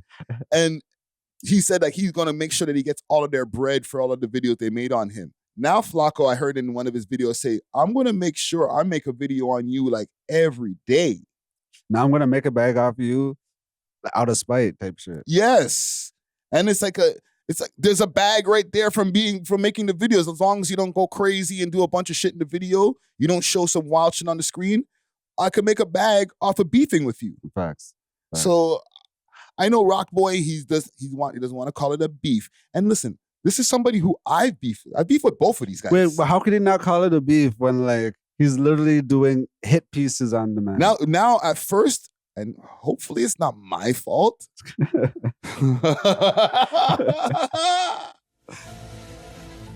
Oh, the beef herder. Pause. Instigator Rick. Instigation Rick, bro. Because I just wanted to know Wagwan, bro. Like, yo, what's going on over here? I bought him on the live stream. He said what he was saying. Rockboy impromptu pop up on the live stream in the freaking chat. I'm like, yo, what are you doing here? Like, I thought we were ops. Yeah. You know what I'm saying? And he's like, nah, bro, it's not. He's saying like about Icy, it's not that serious. Why you putting, it's not a beef. Yeah. And now he's posting he's using his Instagram for violence. Yeah, I guess it is now. So is it my fault? Nah, you can't force two men to go at it. You know what I mean? Like, yo, pause. Hey, yo, chill. That sounded crazy. But yeah, I you know what? I'm gonna take accountability, even if it's not my fault. If I exacerbated this in any type of way, I am sorry. Okay, because like I just feel a little bit guilty, fam. I'm like, I just wanted to get some more information, and now man's posting like old videos of Icy and shit. Like, bruh. No, but he was saying Icy was going crazy in his DMs, you know. So maybe that's kind of like. What's this over here? Is this Can we talk? Can I okay, this is the original one that I saw that was So can we talk? Right? Why are you being weird? I'm sending your message, you're reading them and you're not replying. What's wrong with you? Why are you being weird? I'm saying he's going off on, right? What's wrong with you? You being a weird Jamaican, you're posting foolish things about me to make me look crazy and can sabotage me.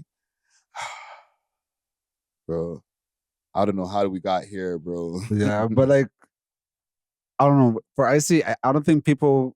I think it's good if people clip your content and are reacted to your content. Yeah, you know? Like, yeah. That's kind of like, as a content creator, that's kind of the goal now. You know, Yeah. Andrew Tate kind of set that method because before everyone would be like Icy, we're like, oh, don't use my shit, blah blah blah, take my shit down. Blah, blah, blah. Yeah. But Andrew Tate's like, no, everybody used my shit, everybody clipped my shit, put me everywhere. Yeah, but that's because he's willing to stand on the things that he says. He knows even to the point where he's rage baiting. Like he's saying something that everybody's gonna get pissed off at, and he doesn't care. Keep that up.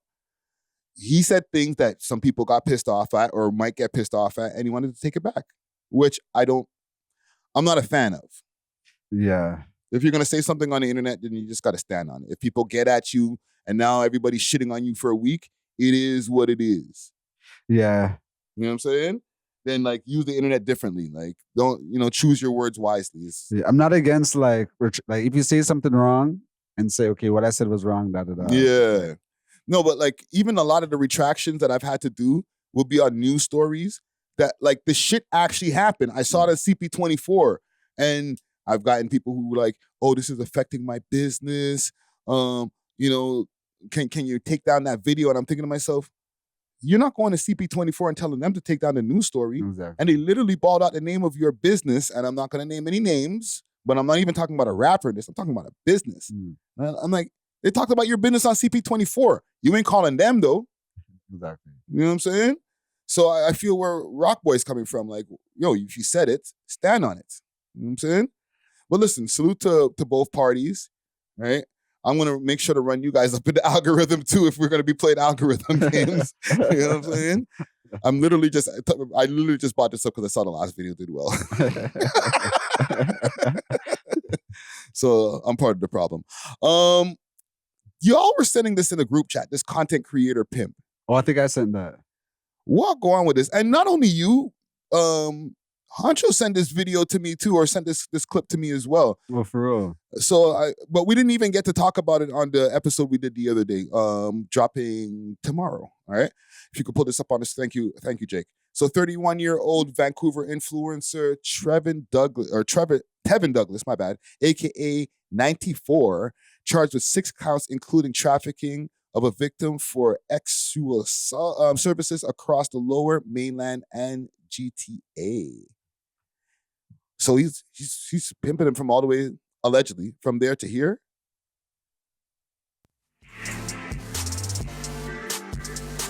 We love hip hop. I know that you niggas don't like me. It's probably because I got a green man day. You rocking that bright thing. We shooting a movie like Spike Lee. My young boy pull up and I shiesty.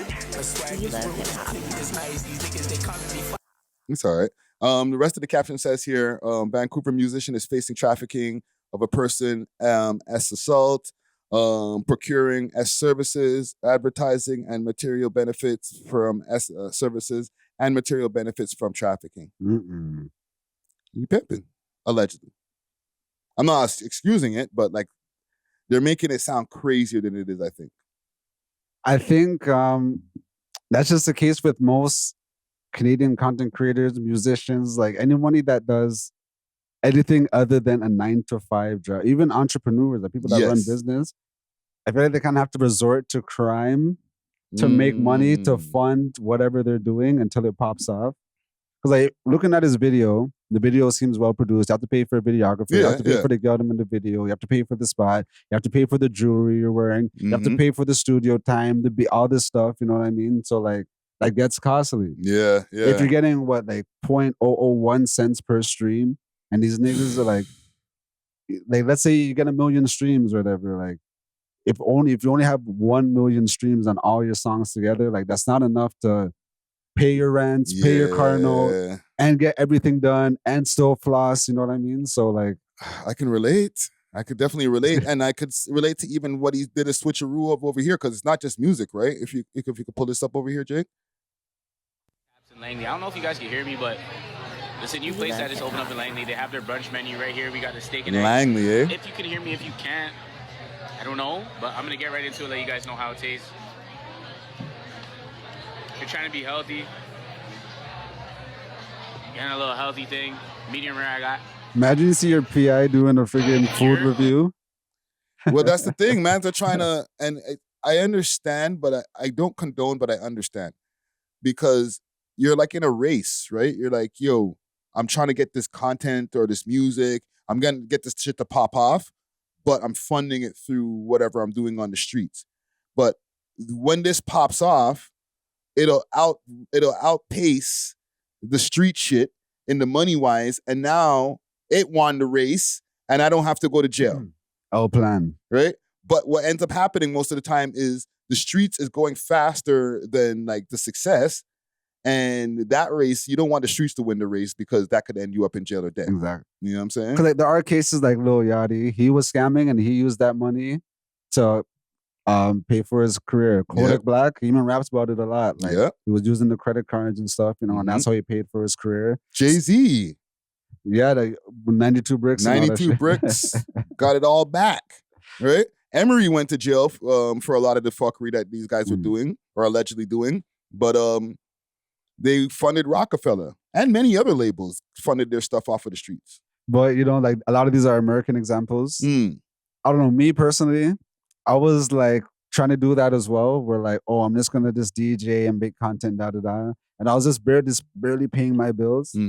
But now, like, I work a job that, like, I actually like, you know, I don't mind. Like, it pays super well.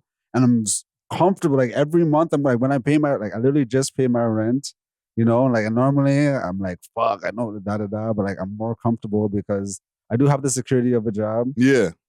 Of course, during the day, like, I don't have as much time to do content. But, like, because my job's a little lenient, I could edit while I'm at work and all that stuff. Like, I make mixes and stuff low-key while I'm at work, So when you get paid from the job, and hopefully this over here will be able to get you the question I'm going to ask you about. At the end of the paycheck, is there anything left over for like a Richard Mill? No, there's not. No? This guy's beat, bro. No, and I feel like that's like the problem with a lot of creators. Like you know what I'm saying, though, right? Exactly. Yeah. They want to reach the finish line before it's there. You know? But so like you're comfortable, and I would be comfortable same way with a certain amount of money at this point in my life. I do understand where they're coming from. Yeah. Where at one point in time it's like, what do you mean just make like 1,000 or freaking a couple of 1,000 every 2 weeks or something like that? What? I need to make that every day, fam. My lifestyle. Like, what is your lifestyle? Smoking 100 blunts in one day? No, exactly. It is crazy. And like when I was scamming, I was making literally like my paycheck in a day type thing, you know? And you probably went out way more.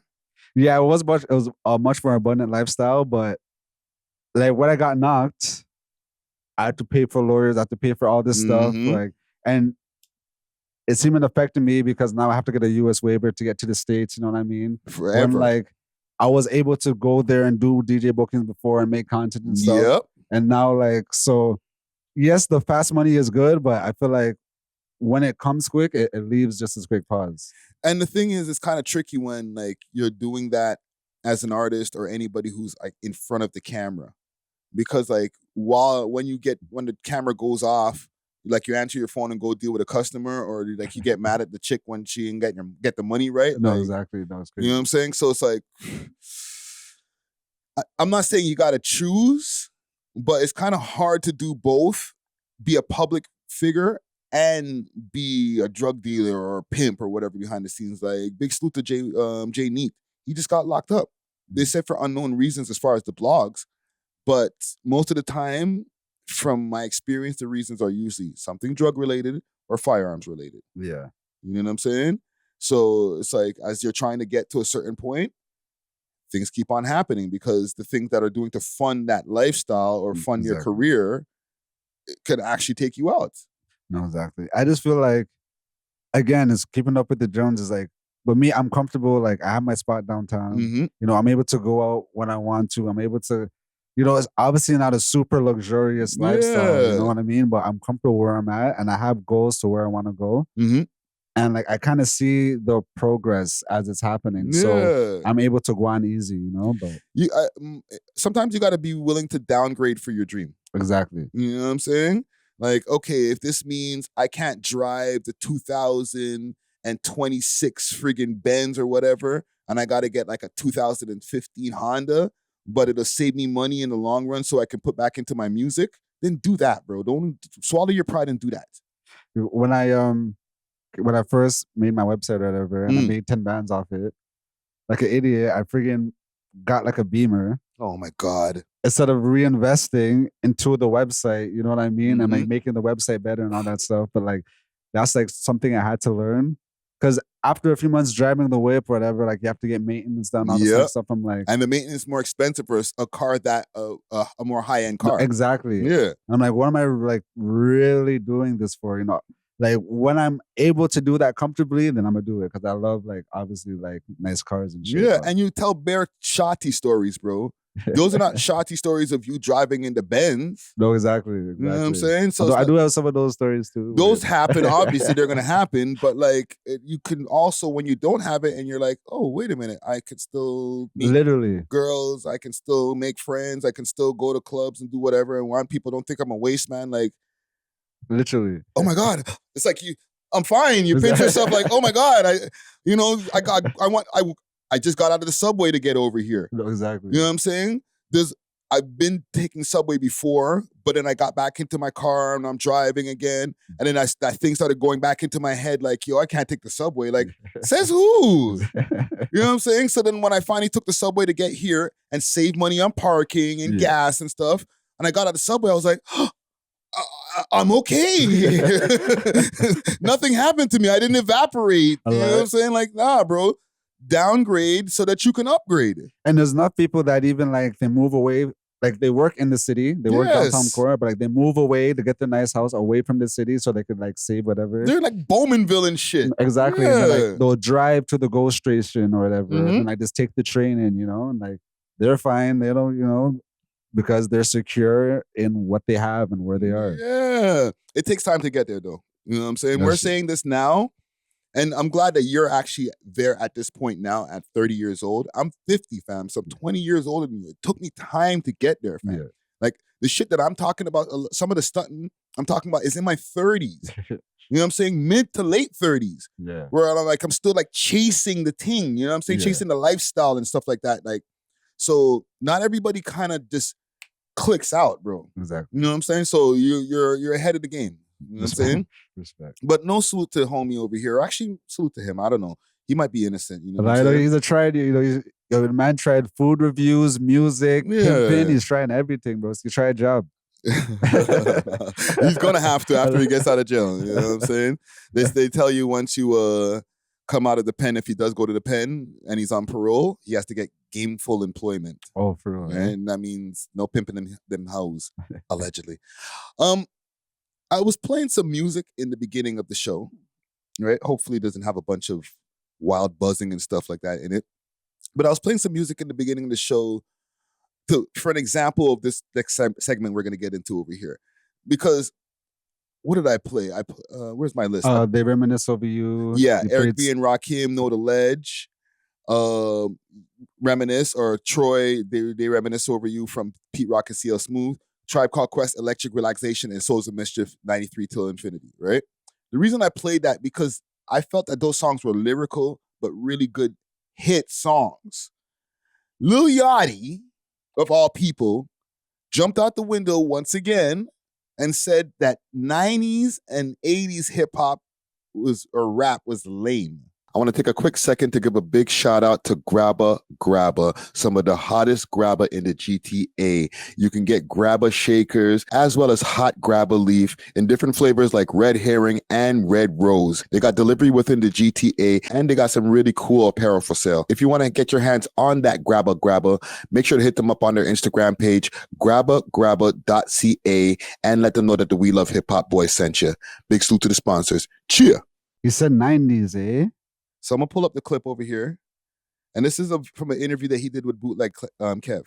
Stuff out there but it's so crazy. I remember in 2016, before I did my research, I didn't know this. If it was 2016 and I knew it was so much bullshit in the 90s, I'd be like, yo, y'all fucking tripping. 90s. You know what I'm saying? It was a lot of weak ass shit going on out there. And just to be, as a matter of fact, actually, you know what's so crazy to me? I think about all the time, I always think about the first song in hip hop. I hope this don't fry me. It probably will. And I always think about a hip, a hop, a hip. Rapper's Delight? You know what I'm saying? And I'll be thinking like, a banger damn, to this bro, day, y'all be bro. really acting like we just goddamn, just couldn't, like we was the only niggas saying some shit that didn't make no sense. You know what I'm saying? Niggas was hipping and hopping in. And I'm like, come on, bro, that shit was weak as hell, bro. Like, niggas be acting like, no, bro, come on. Yeah, I do shoot my brother to the store, and I went in the grocery store with him. Come on, bro. Y'all acting like that shit wasn't weak. That shit was dumb weak, bro. But niggas be acting like we was the only ones that made some crazy. I want to strangle him through the screen, bro. There was more intention, probably, right? You had a DMX, and you had a Busta Rhymes, and you had a Tupac, and you had all these Tribe Called Quest, all these, Nas, of course, and you know, yes, you had all these Prodigy and I've seen Mobb Deep. So you did have, there was a lot more. You know what I will say? I think that hip hop lost its, what's the word for just like the way there was division. Like if you was from the West, you sounded like it. If you was from the North, you sounded like it. Yeah, I think the region. I feel like the internet. He's talking about the regionality and stuff like that now. Okay. So he kind of pulled back his statement while he was making a statement because he said 90s and he couldn't draw for examples from the 90s. Yeah, that's like the 70s, right? Yeah, he went to 79 for an example of the hip, the hop, where like he just said, people are still playing that song to this day. But yeah, niggas rap different. That was like their first rap songs, fam. And the thing is, like, MCing literally came from Masters of Ceremony, where it's like you're getting the party started. So like you're not trying to break on some dictionary. You're not trying to break down the dictionary. Yeah, they weren't there to rap. You know, like the Master of Ceremony is literally like telling the people what's going on type shit. So like they weren't trying to be super lyrical in Sugar's Rapper's Delight because that was that was like the invention of rapping. That was the first rap song. So it's kind of like even when you look at like the original like basketball games. The man's just doing like the hook shot and shit, you know? Like they're still kind of figuring out the fundamentals of this brand new thing that no one has ever done before. And it's also who it's coming from. Because like if Nas is saying, you know, that wasn't as evolved as like how I sound now. Exactly. I'd be like, yeah, Nas, you know, I hear what you're saying because you are a super lyricist. This guy who I could barely understand the words, and he's not because he mumble or rapping, because I can't understand him when he raps sometimes, bro. No, I like some of his songs, but a lot of his songs is bullshit raps. You know, so I feel like what he was trying to do was like draw a parallel in the sense of like, oh, you guys can't be mad at me because y'all old niggas was doing bullshit too. No, but you're whacker than the old niggas from back in the days. It's one thing if it's like, okay, well, like, you know, look at me, look at how I rap. Like, bro, you could barely rap, fam. And like, it's not like he don't be trying. Lil Yachty be trying to rap. Facts. He does these freestyles. He's been going around. He tried to prove at one point in time after that album came out with the people kissing each other on the cover one. He went on a little tear because people were like, yo, he is the problem with hip hop these days. He was like the poster boy for that. Yeah. Right? So he dropped that song with J. Cole and like I think they both slid on that, you know? Like I don't know if they both slid on that. I think he slid more than people expected him to. So people were like, oh, look at Yachty. That's true. That's true. But it's like the equivalent of like a 10-year-old or not even a 10-year-old. Let me do this. Like when a 4-year-old is like reading at like a 8-year-old level, you're like, oh, Oh, look at you. Or they use a 3-syllable word. Like, no, damn, look at you. No, that's true. That's true. You know what I'm saying? Like you're coming from a deficit of being whack, trying to impress us. You know what I'm saying? I don't know, bro. Because when I heard that, and the 90s thing is what threw me off, I'm like, you really can't be talking about 90s, especially once we start getting to the late 90s, bro. Yeah, I think that's where he messed up, just saying 90s.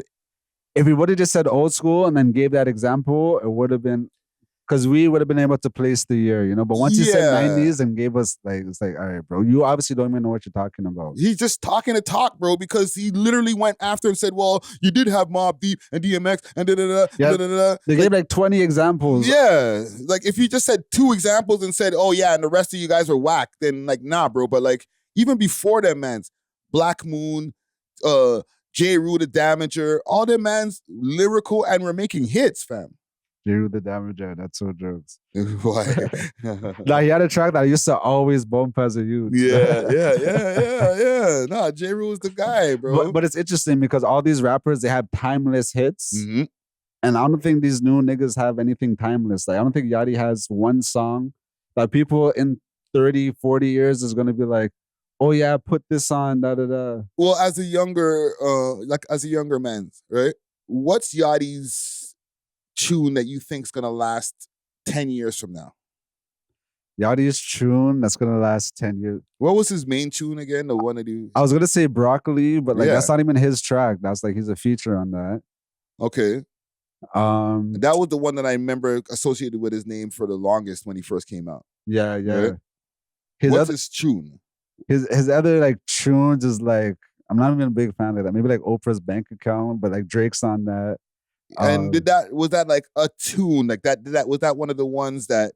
Nah. Like when I think of somebody like Lil Uzi Vert, the first thing that comes to my mind as somebody who's EXO Tour Life. EXO Tour Life. Mm-hmm. I'm like, that's his one. Exactly. Right?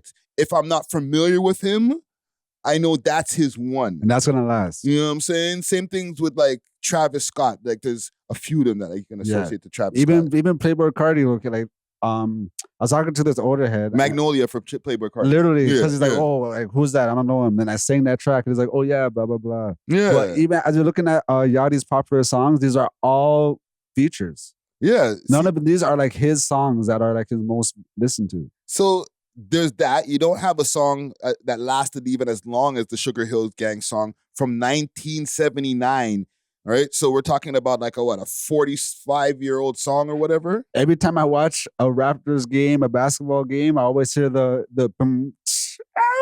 beat in the background. Yeah. You know? And it's been remixed and stuff like that. Let me play his little freestyle. This is the guy who's saying that man them couldn't rap back in the days. This shot the down, this shot the phone, but it's still from the heart. All right, I'm with it then. Let's sit on the ones and twos. I'm with it then. This guy's gassing him over there at Power Now. I'm with it, then. Shut up. Like a southern cracker. Boxed around my name like I'm the one going against the pastor. I get you on some clicks, but what's the deal? What is your after? Cup super dark, just like my last name, Caster. I ain't never lied, I spoke the truth, please shit on absent. I can tell you're faking all the way down from your accent. Just kill the kid. Is he rage baiting? I'm too convinced it wasn't I know exactly what happened. Any nigga with a liquor sense on how to try this shit.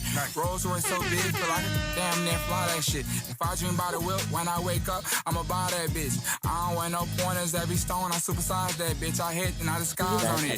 Matter of fact, I hit on a hole like I despise that bitch. That breaker, fuck a salt shaker like a video game tester with some real players. Too tied in like big shoes, I could call the mayor. Oh my God, yo. My thing, I get real paper, I ride with some street slayers, block sweepers, not peacemakers. 3D Santa, he the non-scripted real Undertaker. They hate me, but it's not. Okay. I can't defend this, bro. I can't defend this, bro. For my generation, I tried. I wanted to. I can't. That's. Yeah, because I'm like, am I listening with old head ears and I'm just like, this is whack, or is it whack? It's whack, bro. It's whack. But I feel like what happened, because he's reading off his phone, I feel like he just wrote, and sometimes like when you just write something, you think it's so fire, you have to kind of like read it back a few times to realize like, okay, this part I could tweet da-da-da. Right. So I feel like he just kind of, he bars up real quick. He's like, oh, this is hot. I'm going to use it. But then executing it, like, like sometimes you just like execute it in your head. Yeah, but yeah. when you actually try to spit it out loud, it's like, okay, this is kind of wax. That damn phone, right? It's the phone, right? It's that goddamn phone. Let me show you something. One take, Jake. They bearing arms, but this arm can steal from them. Chill, young in this meth thuggin' and ill will. What's that in his hand? What's that in his hand? Jeez. What else? Jeez. Oh, that's just the end of the freestyle.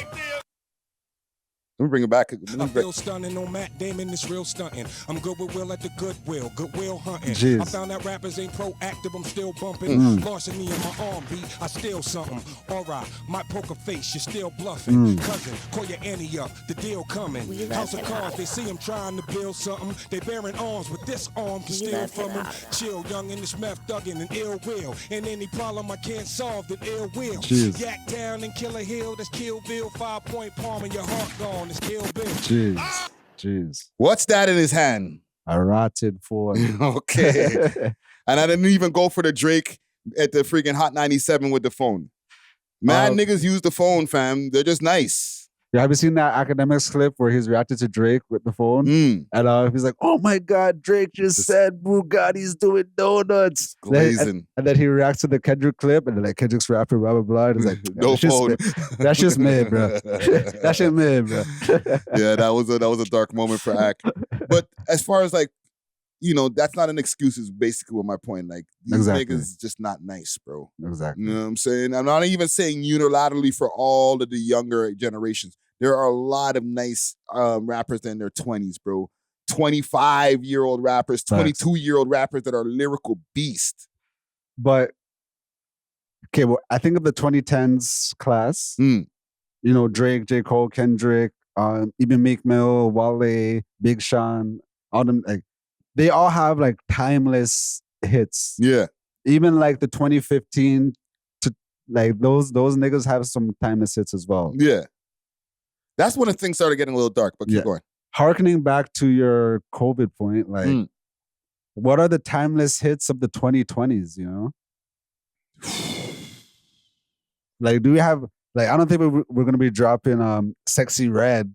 When did EXO Tour Life drop? That's like 2016. That was 2016. Wow.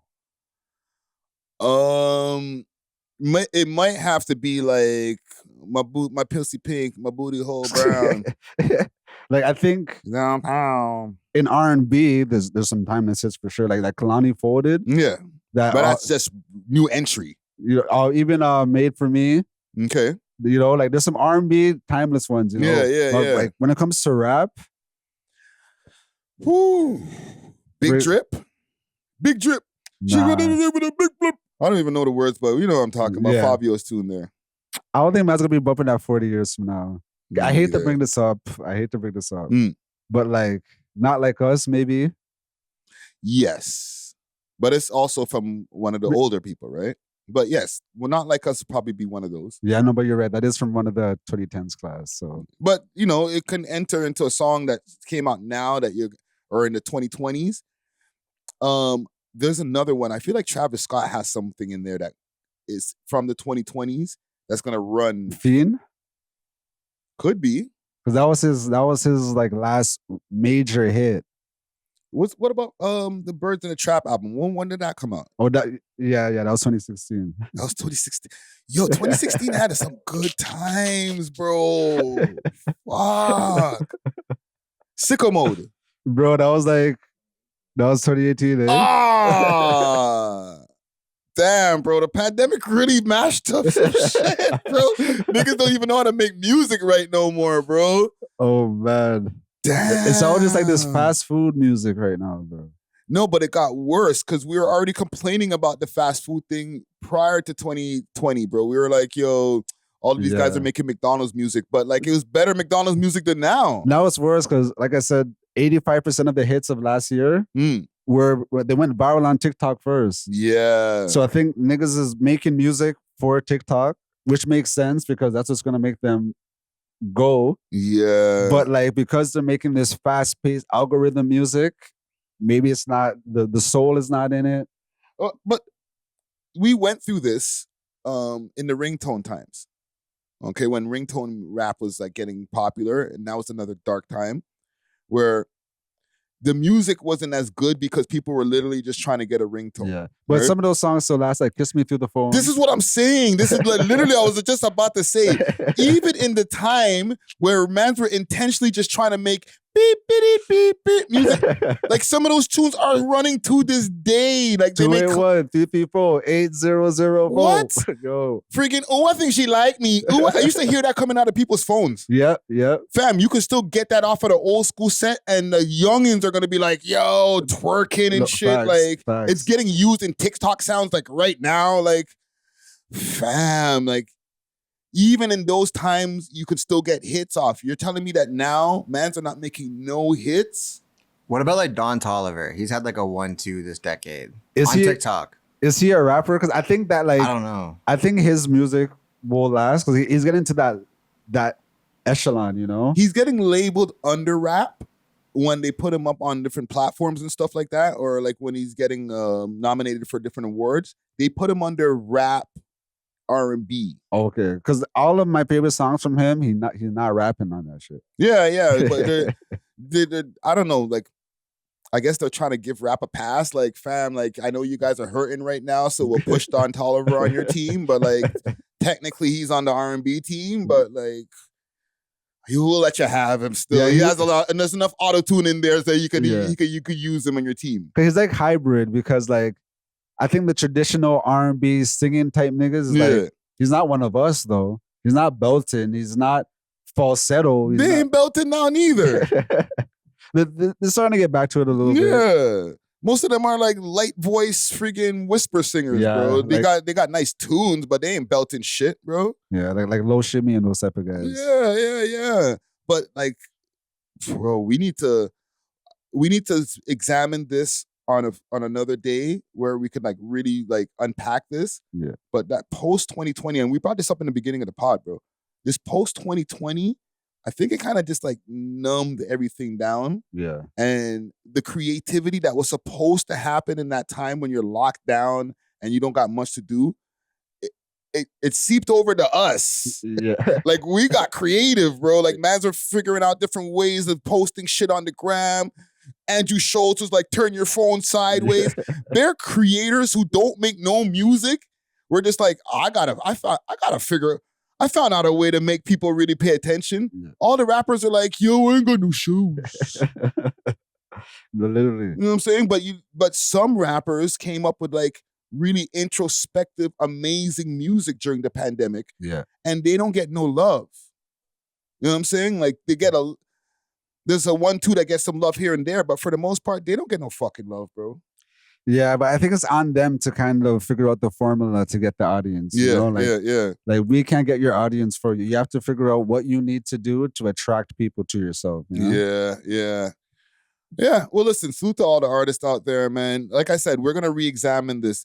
And there's a couple things to re-examine, right? Maybe we could do a little bit of administration now. I need y'all to plan a date. I'm going to holler at you and Zar behind the scenes to get these verses off. No, I was going to link Zar as well to to actually plan it, but he's sick today, unfortunately. Yeah, we'll do it on Twitch or something. Okay. You know what I'm saying? Fuck it. Get everybody to roll over to Twitch and see and we'll record it so that we can chop it up and throw it up on YouTube. Exactly. You know what I'm saying?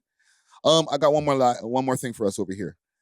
I found a list of Canada's 15 most dangerous cities. In Canada.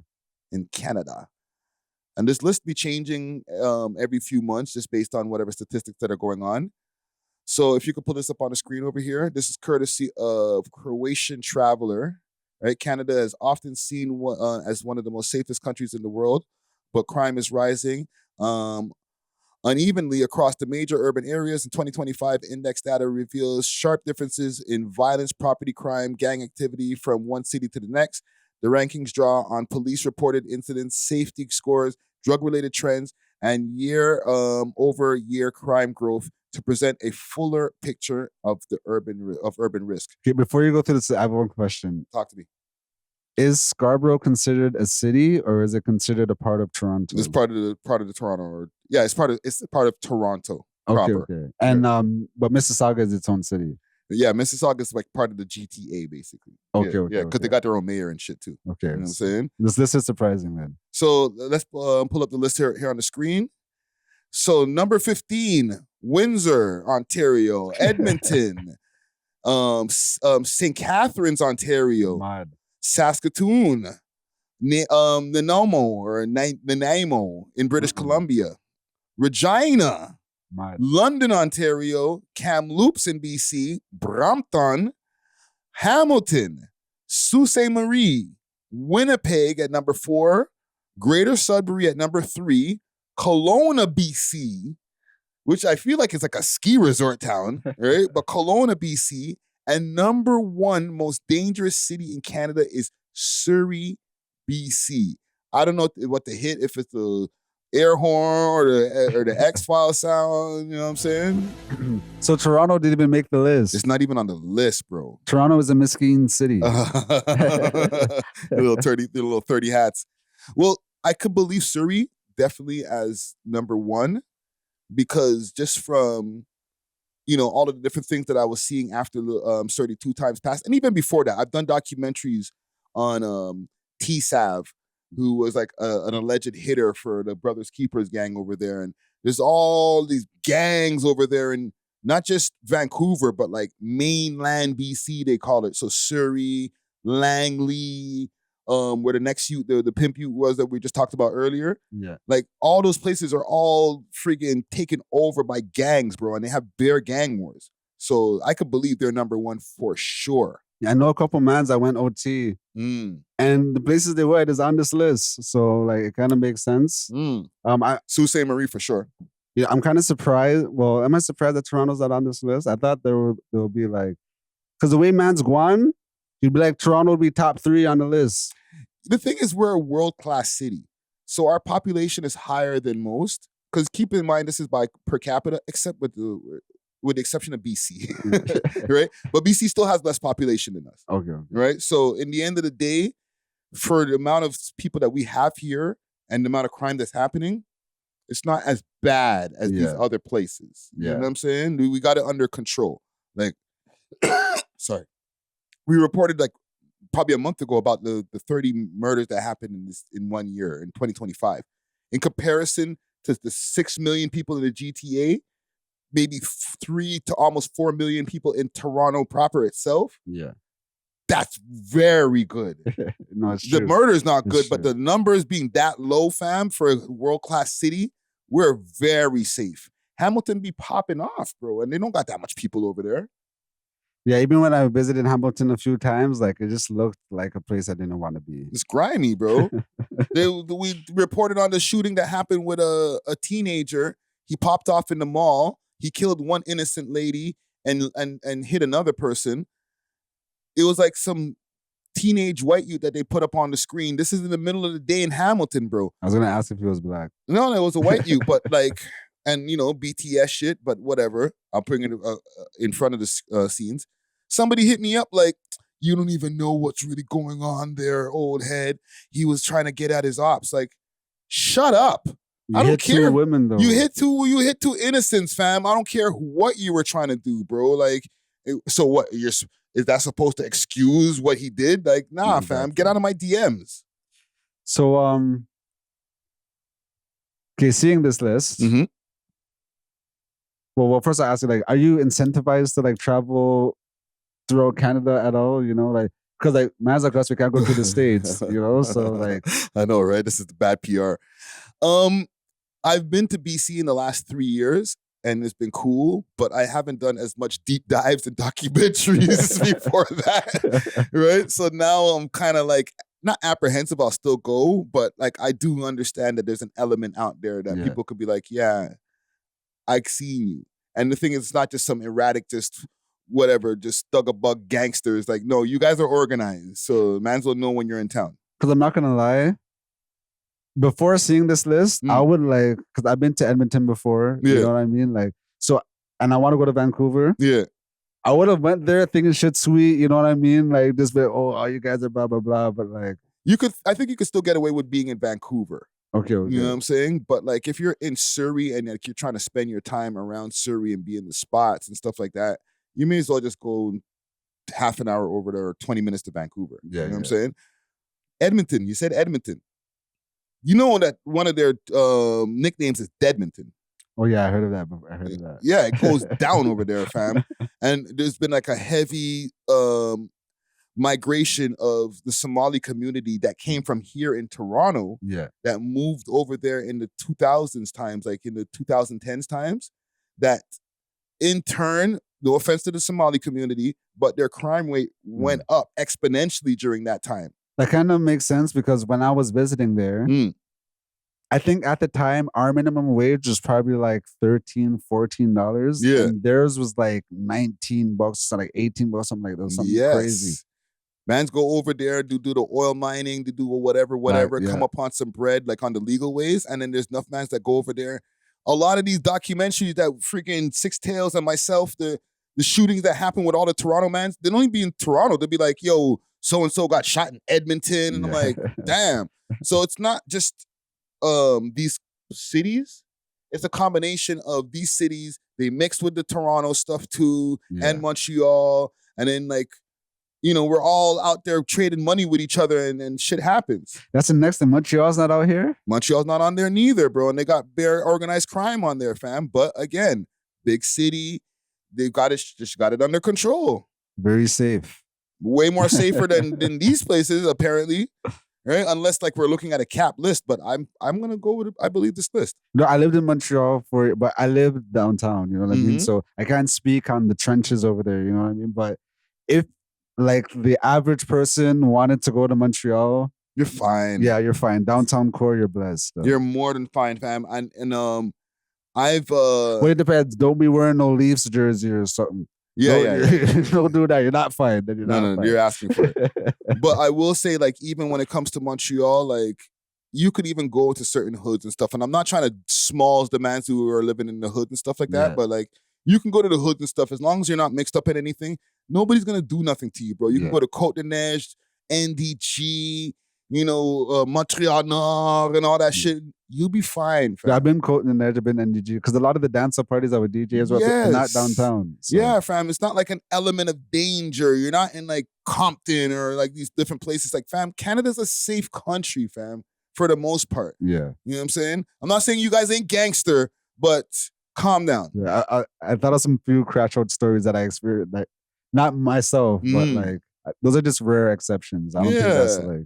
Well, we'll get into a whole thing another day on how all of that gangster shit is just trying to mimic American culture. But you know, that's a whole other can of worms that I don't know everybody's ready for. Thanks. You know what I'm saying?